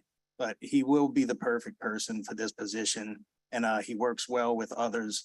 And for us, the importance of having a firefighter in this position, firefighters in the fire department, such a uniquely different civil service entity, and to have someone on the board to help navigate those intricacies of our department helps us out a lot, and also lends to other departments in the city. So I just want to thank you all for your support. Thanks, Aaron. Any other public comment? We have 4. Okay. First one is from Amelie Stat, who says, I support the appointment of Andrew Monteverde to the Civil Service Commission. I guess it's not only did Andrew receive an overwhelming majority of the votes of city workers, he's one of the candidates endorsed by NOCWOC, the New Orleans City Workers Organizing Committee. Due to his answers to our survey questions, as one of the current co-chairs of NOCWOC and a city worker, I have confidence that Andrew will be a voice of experience and much needed perspective on the commission. Thank you. Clifton Moore, who is the outgoing member, commented, as my term on the New Orleans Civil Service Commission comes to an end, I'm proud to endorse Andrew Monteverde as my replacement. I have had the pleasure of working alongside Andrew for many years on the issues our city's employees face, and I can attest to his sharp intellect, fair-mindedness, and dedication to public service. As a fellow fire captain with extensive experience in the field, I believe that Andrew is uniquely qualified to represent the employees of this city on the commission. His passion for fairness, his ability to communicate effectively with diverse groups, and his commitment to transparency make him an excellent choice for this important role. I urge the council to support Andrew Monteverde for appointment for this important post, and I am confident that he will serve with distinction and honor in this position. Amanda Fala says, I wholeheartedly support Andrew Monteverde's appointment to the Civil Service Commission as the employee representative. And finally, John Eurisha says, as a longtime colleague and fellow civil servant with Andrew Monteverde, I endorse him and encourage the council to appoint him as employer representative on the Civil Service Commission. During our years of acquaintance, I have always known Andrew as a passionate and dedicated second-generation civil servant and highly regarded NOFD fire captain with whom it was a pleasure to work alongside in the field when I was an active officer. Andrew truly cares for all citizens and city employees as if they all were working directly alongside him. Sadly, my opportunities to directly serve the citizens of New Orleans ended in early 2020 when I had to medically retire from NOPD. I regret that I did not have the opportunity to cast a vote for him. High on the list of many things I miss are the interpersonal relationships with hard and brave local leaders like Andrew Monteverde. That's it for the online comment. All right, thank you. It's been moved and seconded. I move seconded by Councilmember Jeruso. Vote your machines. What am I missing? Eugene, can you vote? Did you vote? I've got 5 now. Perfect. 5 yeas, no nays, and congrats.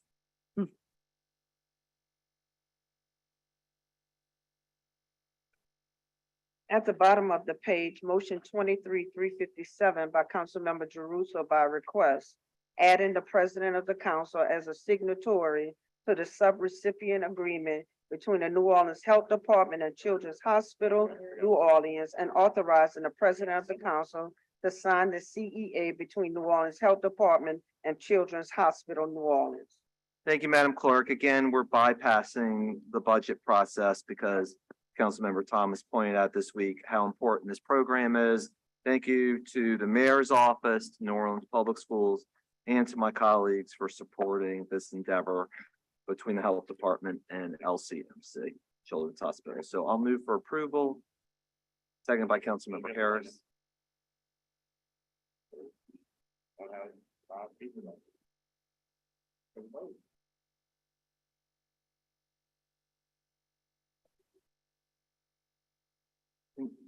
We vote on this. We vote on.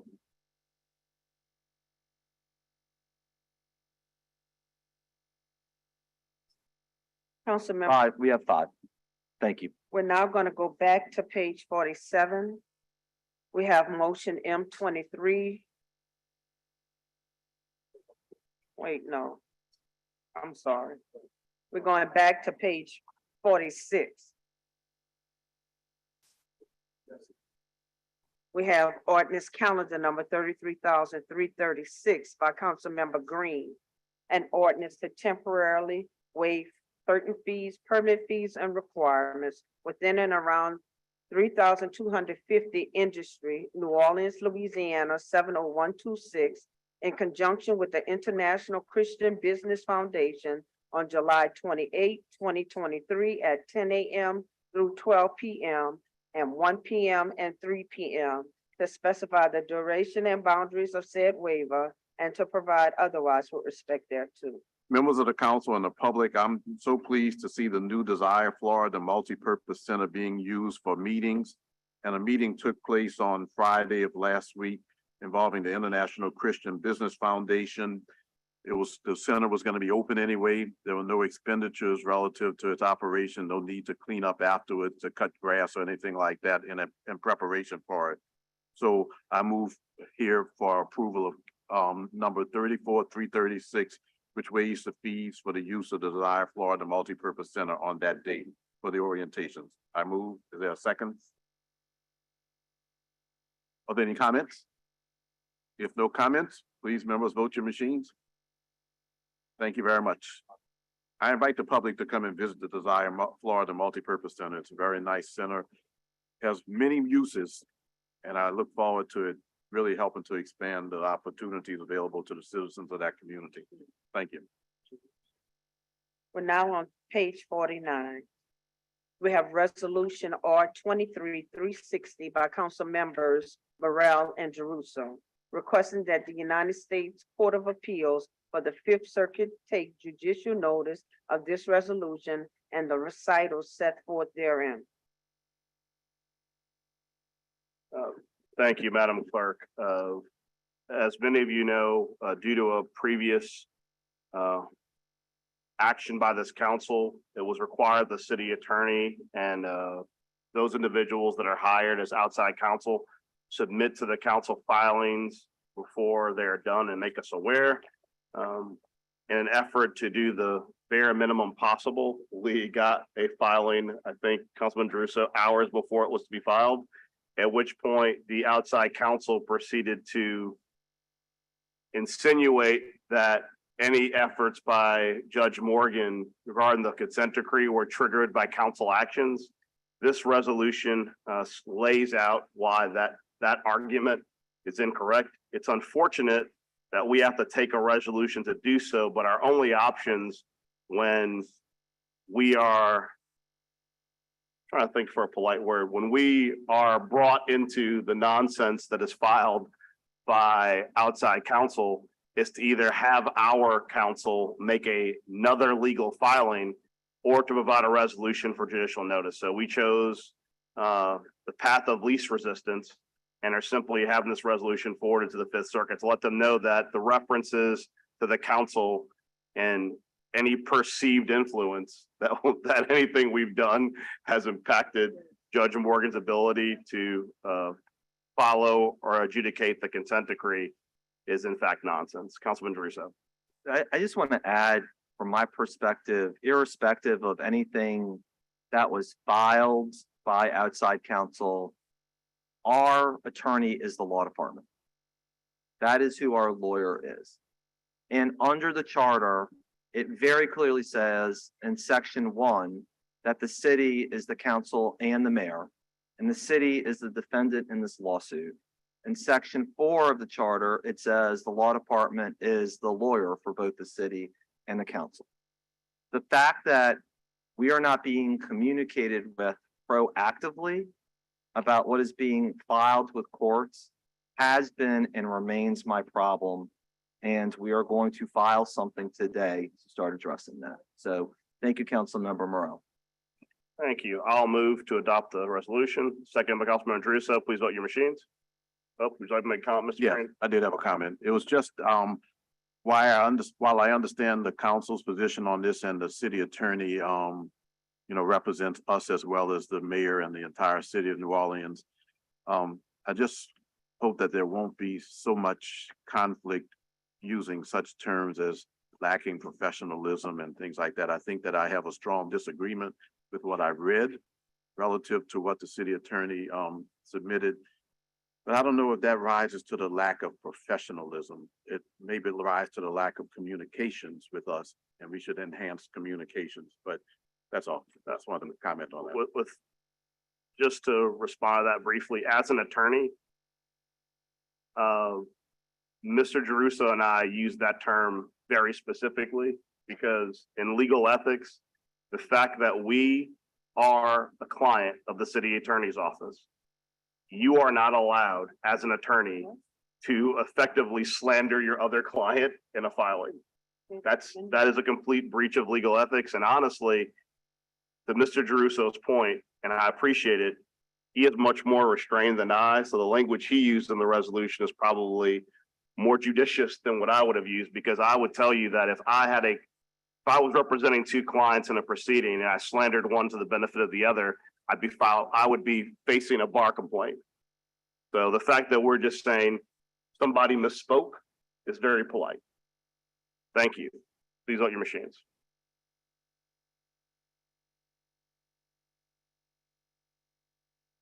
That is 6 yeas, no nays. The resolution is adopted. We have resolution R 23-363 by Councilmember Jeruso.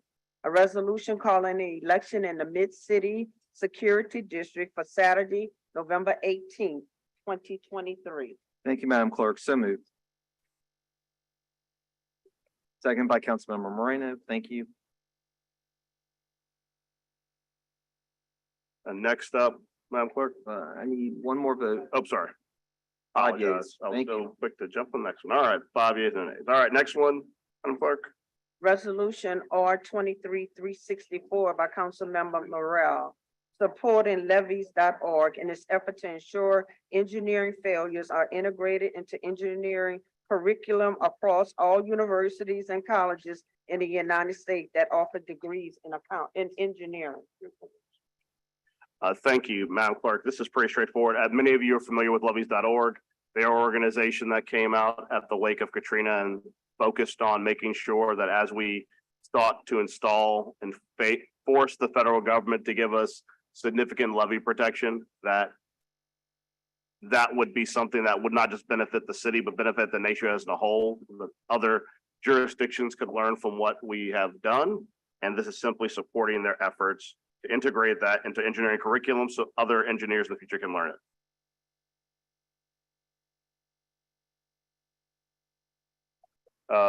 I'll move to adopt. Oh, wait, we have Mr. Burnside a comment real quick. So Mr. Burnside's fully prepared to hear the word no from the council president, but I'm going to take this opportunity to ask anyway. JP Morrell, may I have 2 minutes of your personal privilege to discuss a subject that is not the levies.org? After this, we have an item under suspension, which should go very fast, and I will happily, Madam Clerk, I don't know if we can give personal privilege to make comments. We can? Okay, well then let's do this one. I have one thing under suspension. I'll give you 2 minutes. Is that fair? Later or now? Later. I can do personal privilege, not tied to an item. So I have moved. Councilman Green has seconded. Please vote your machines.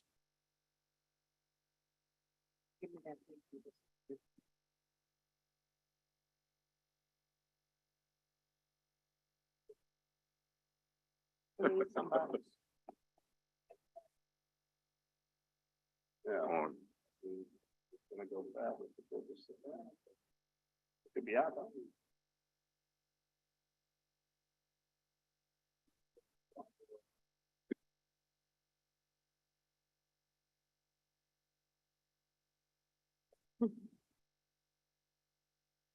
Ironically, Granicus has a public meeting by virtual.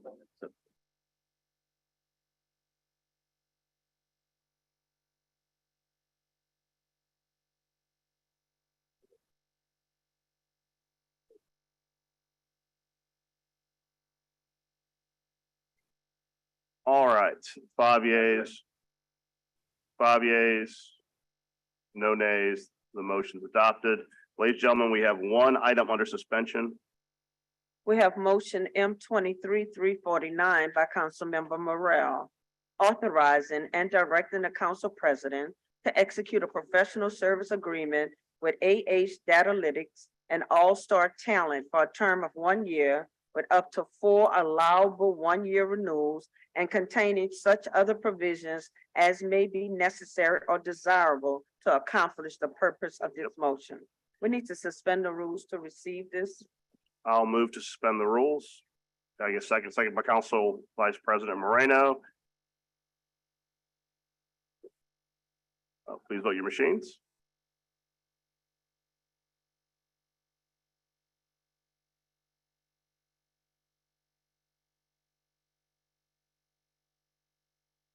Is 5 yeas, no nays, 6 yeas. 5 yeas, no nays. We need to further suspend the rules to add this to the agenda. I will move. Council Vice President Moreno seconds.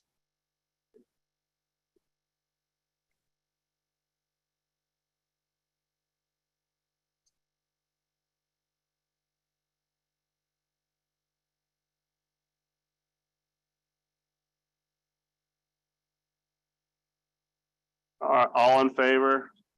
Aye. No, all right, 6 yeas, no nays. Add to the agenda. Ladies and gentlemen, this is a couple of months back, we issued an RFP for individuals to do the audit of police recruitment. We had 2 responses that were both deemed to be qualified. This simply recognizes they're both qualified and we can do negotiations. Give Paul and our department the ability to begin the process of negotiating, hiring people to do the audit that we previously requested. That's what it does. I will move to adopt the motion. Second by Councilmember Thomas. Please vote your machines. 6 yeas, no nays. It is adopted. Mr. Burnside, I will take 2 minutes of personal privilege. Mr. Burnside, yes, would you like to share with us? Yeah, I don't normally do this, but those of us who sat through NOMERS and the EMPERS discussion of $30 million just popping out of thin air at you, I thought I should do the following.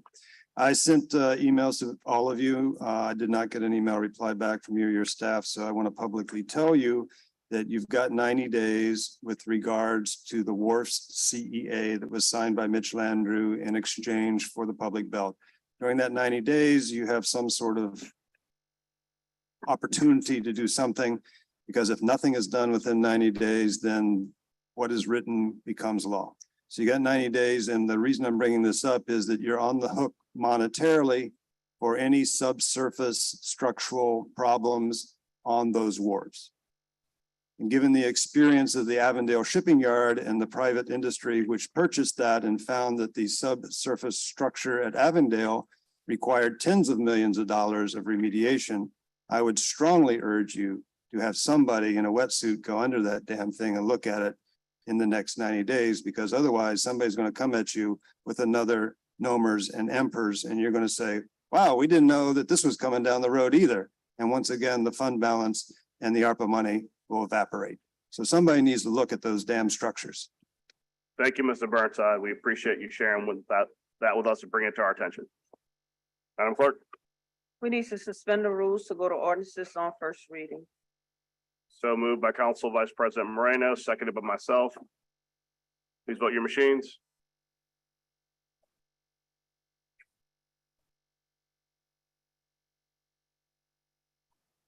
Uh, 6 yeas, no nays.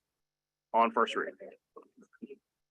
Ordinance calendar number 34,337 by Councilmember Thomas.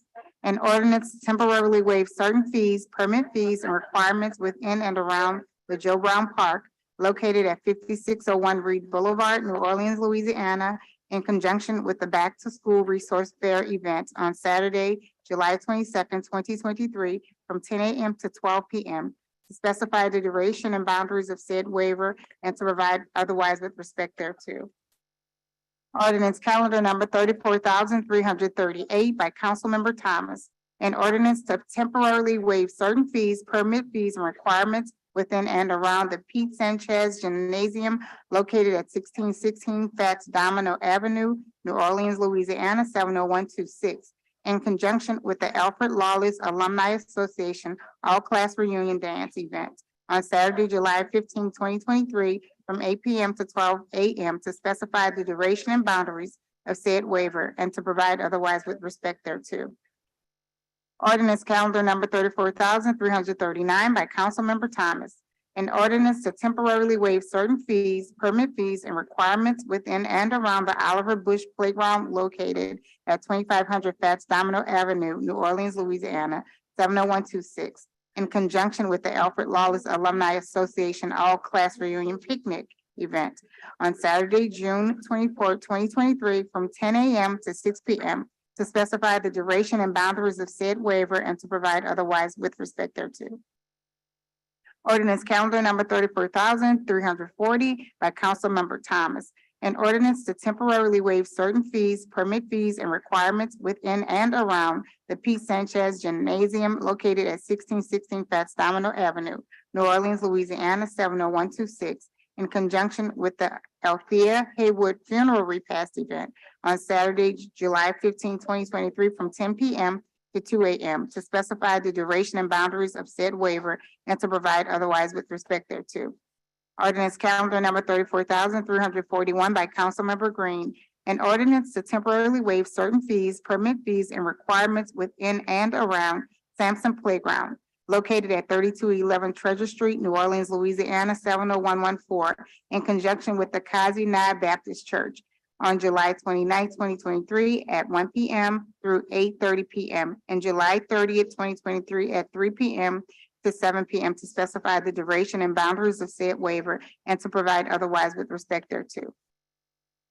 Ordinance calendar number 34,342 by Councilmember Green. An ordinance to effect a zoning change from an LI light industrial district to an MU1 medium intensity mixed use district for the entirety of square 1804 in the third municipal district bounded by Franklin Avenue, Abundant Street, Agriculture Street, and Eade Street.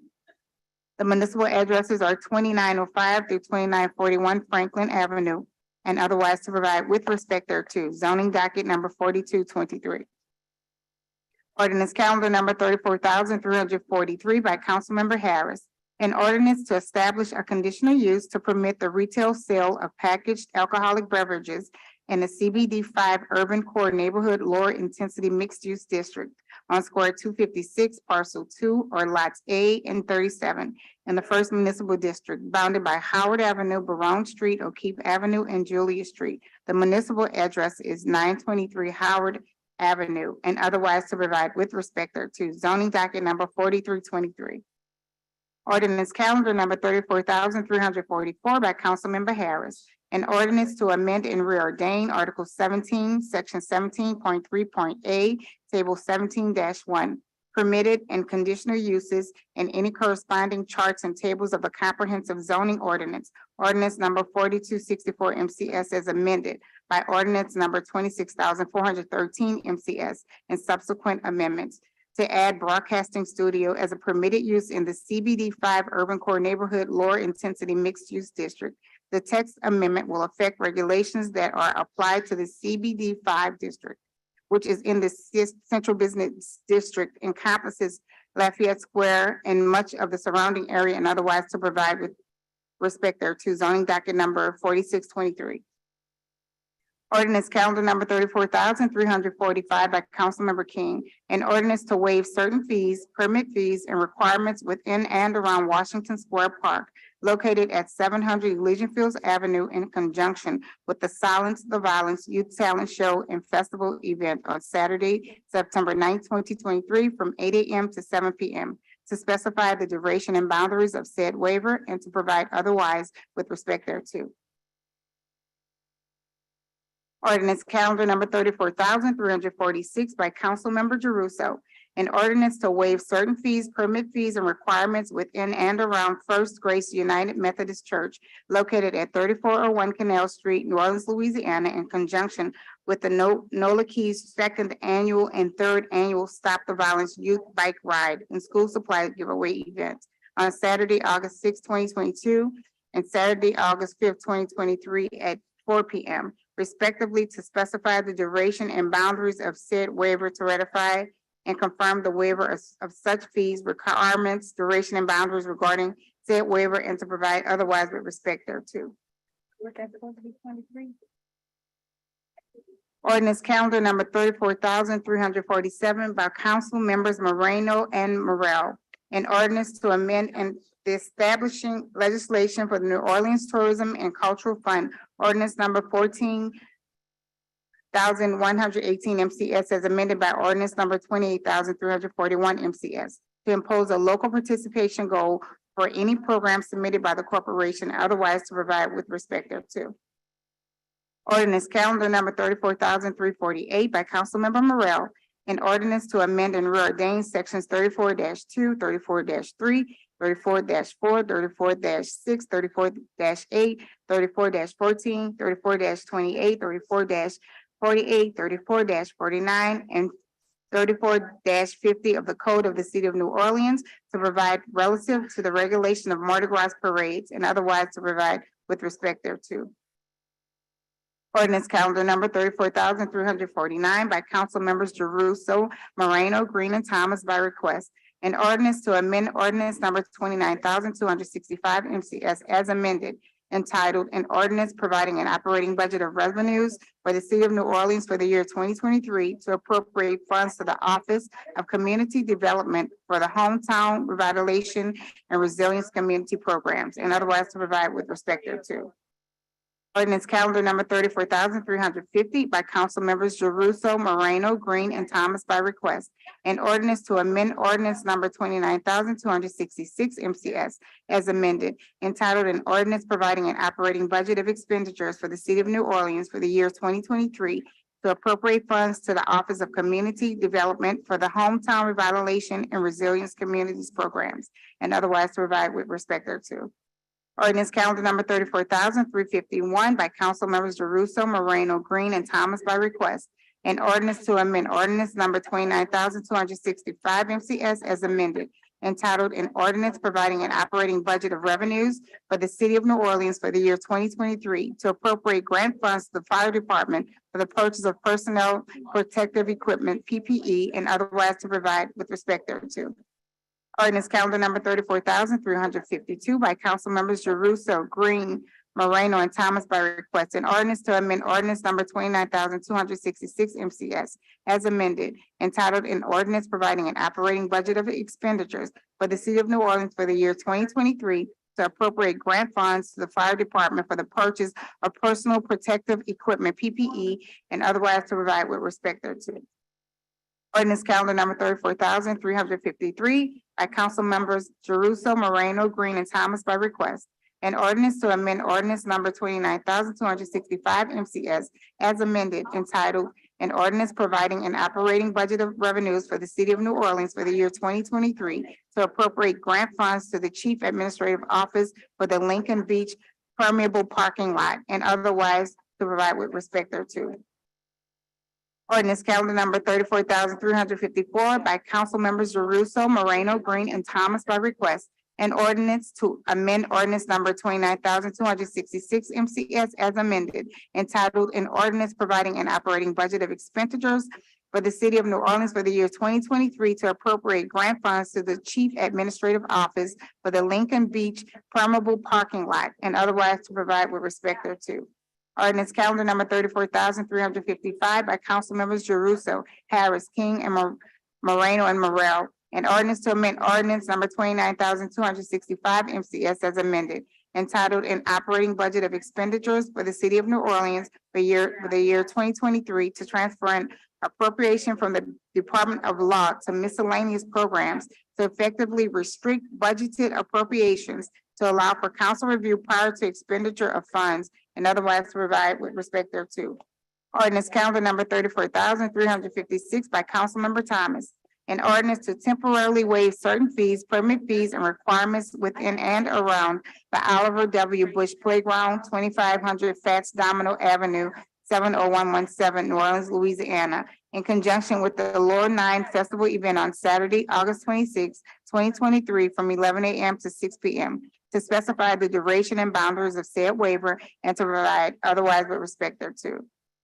Ordinance calendar number 34,357 by Councilmember Thomas.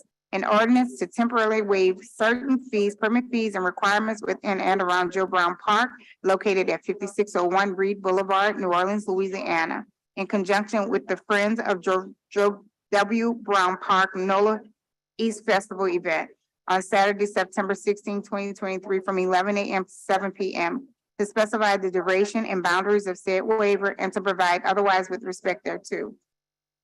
Ordinance calendar number 34,358 by Councilmember Thomas. An ordinance to temporarily waive certain fees, permit fees, and requirements within and around the Joe W. Brown Gymnasium located at 5601 Reed Boulevard, New Orleans, Louisiana, 70126, in conjunction with the Councilman Oliver Thomas gun buyback event on Saturday, September 2nd, 2023, from 10 a.m. to 1 p.m. to specify the duration and boundaries of said waiver and to provide otherwise with respect thereto. This concludes the ordinances on first readings. Councilmember Green. And I'm seconded. All right, all in favor? I, One, with we got enthusiasm. Harris, Caruso, Morel, Moreno, and Green, all yays. Okay. My most exciting motion every 2 weeks.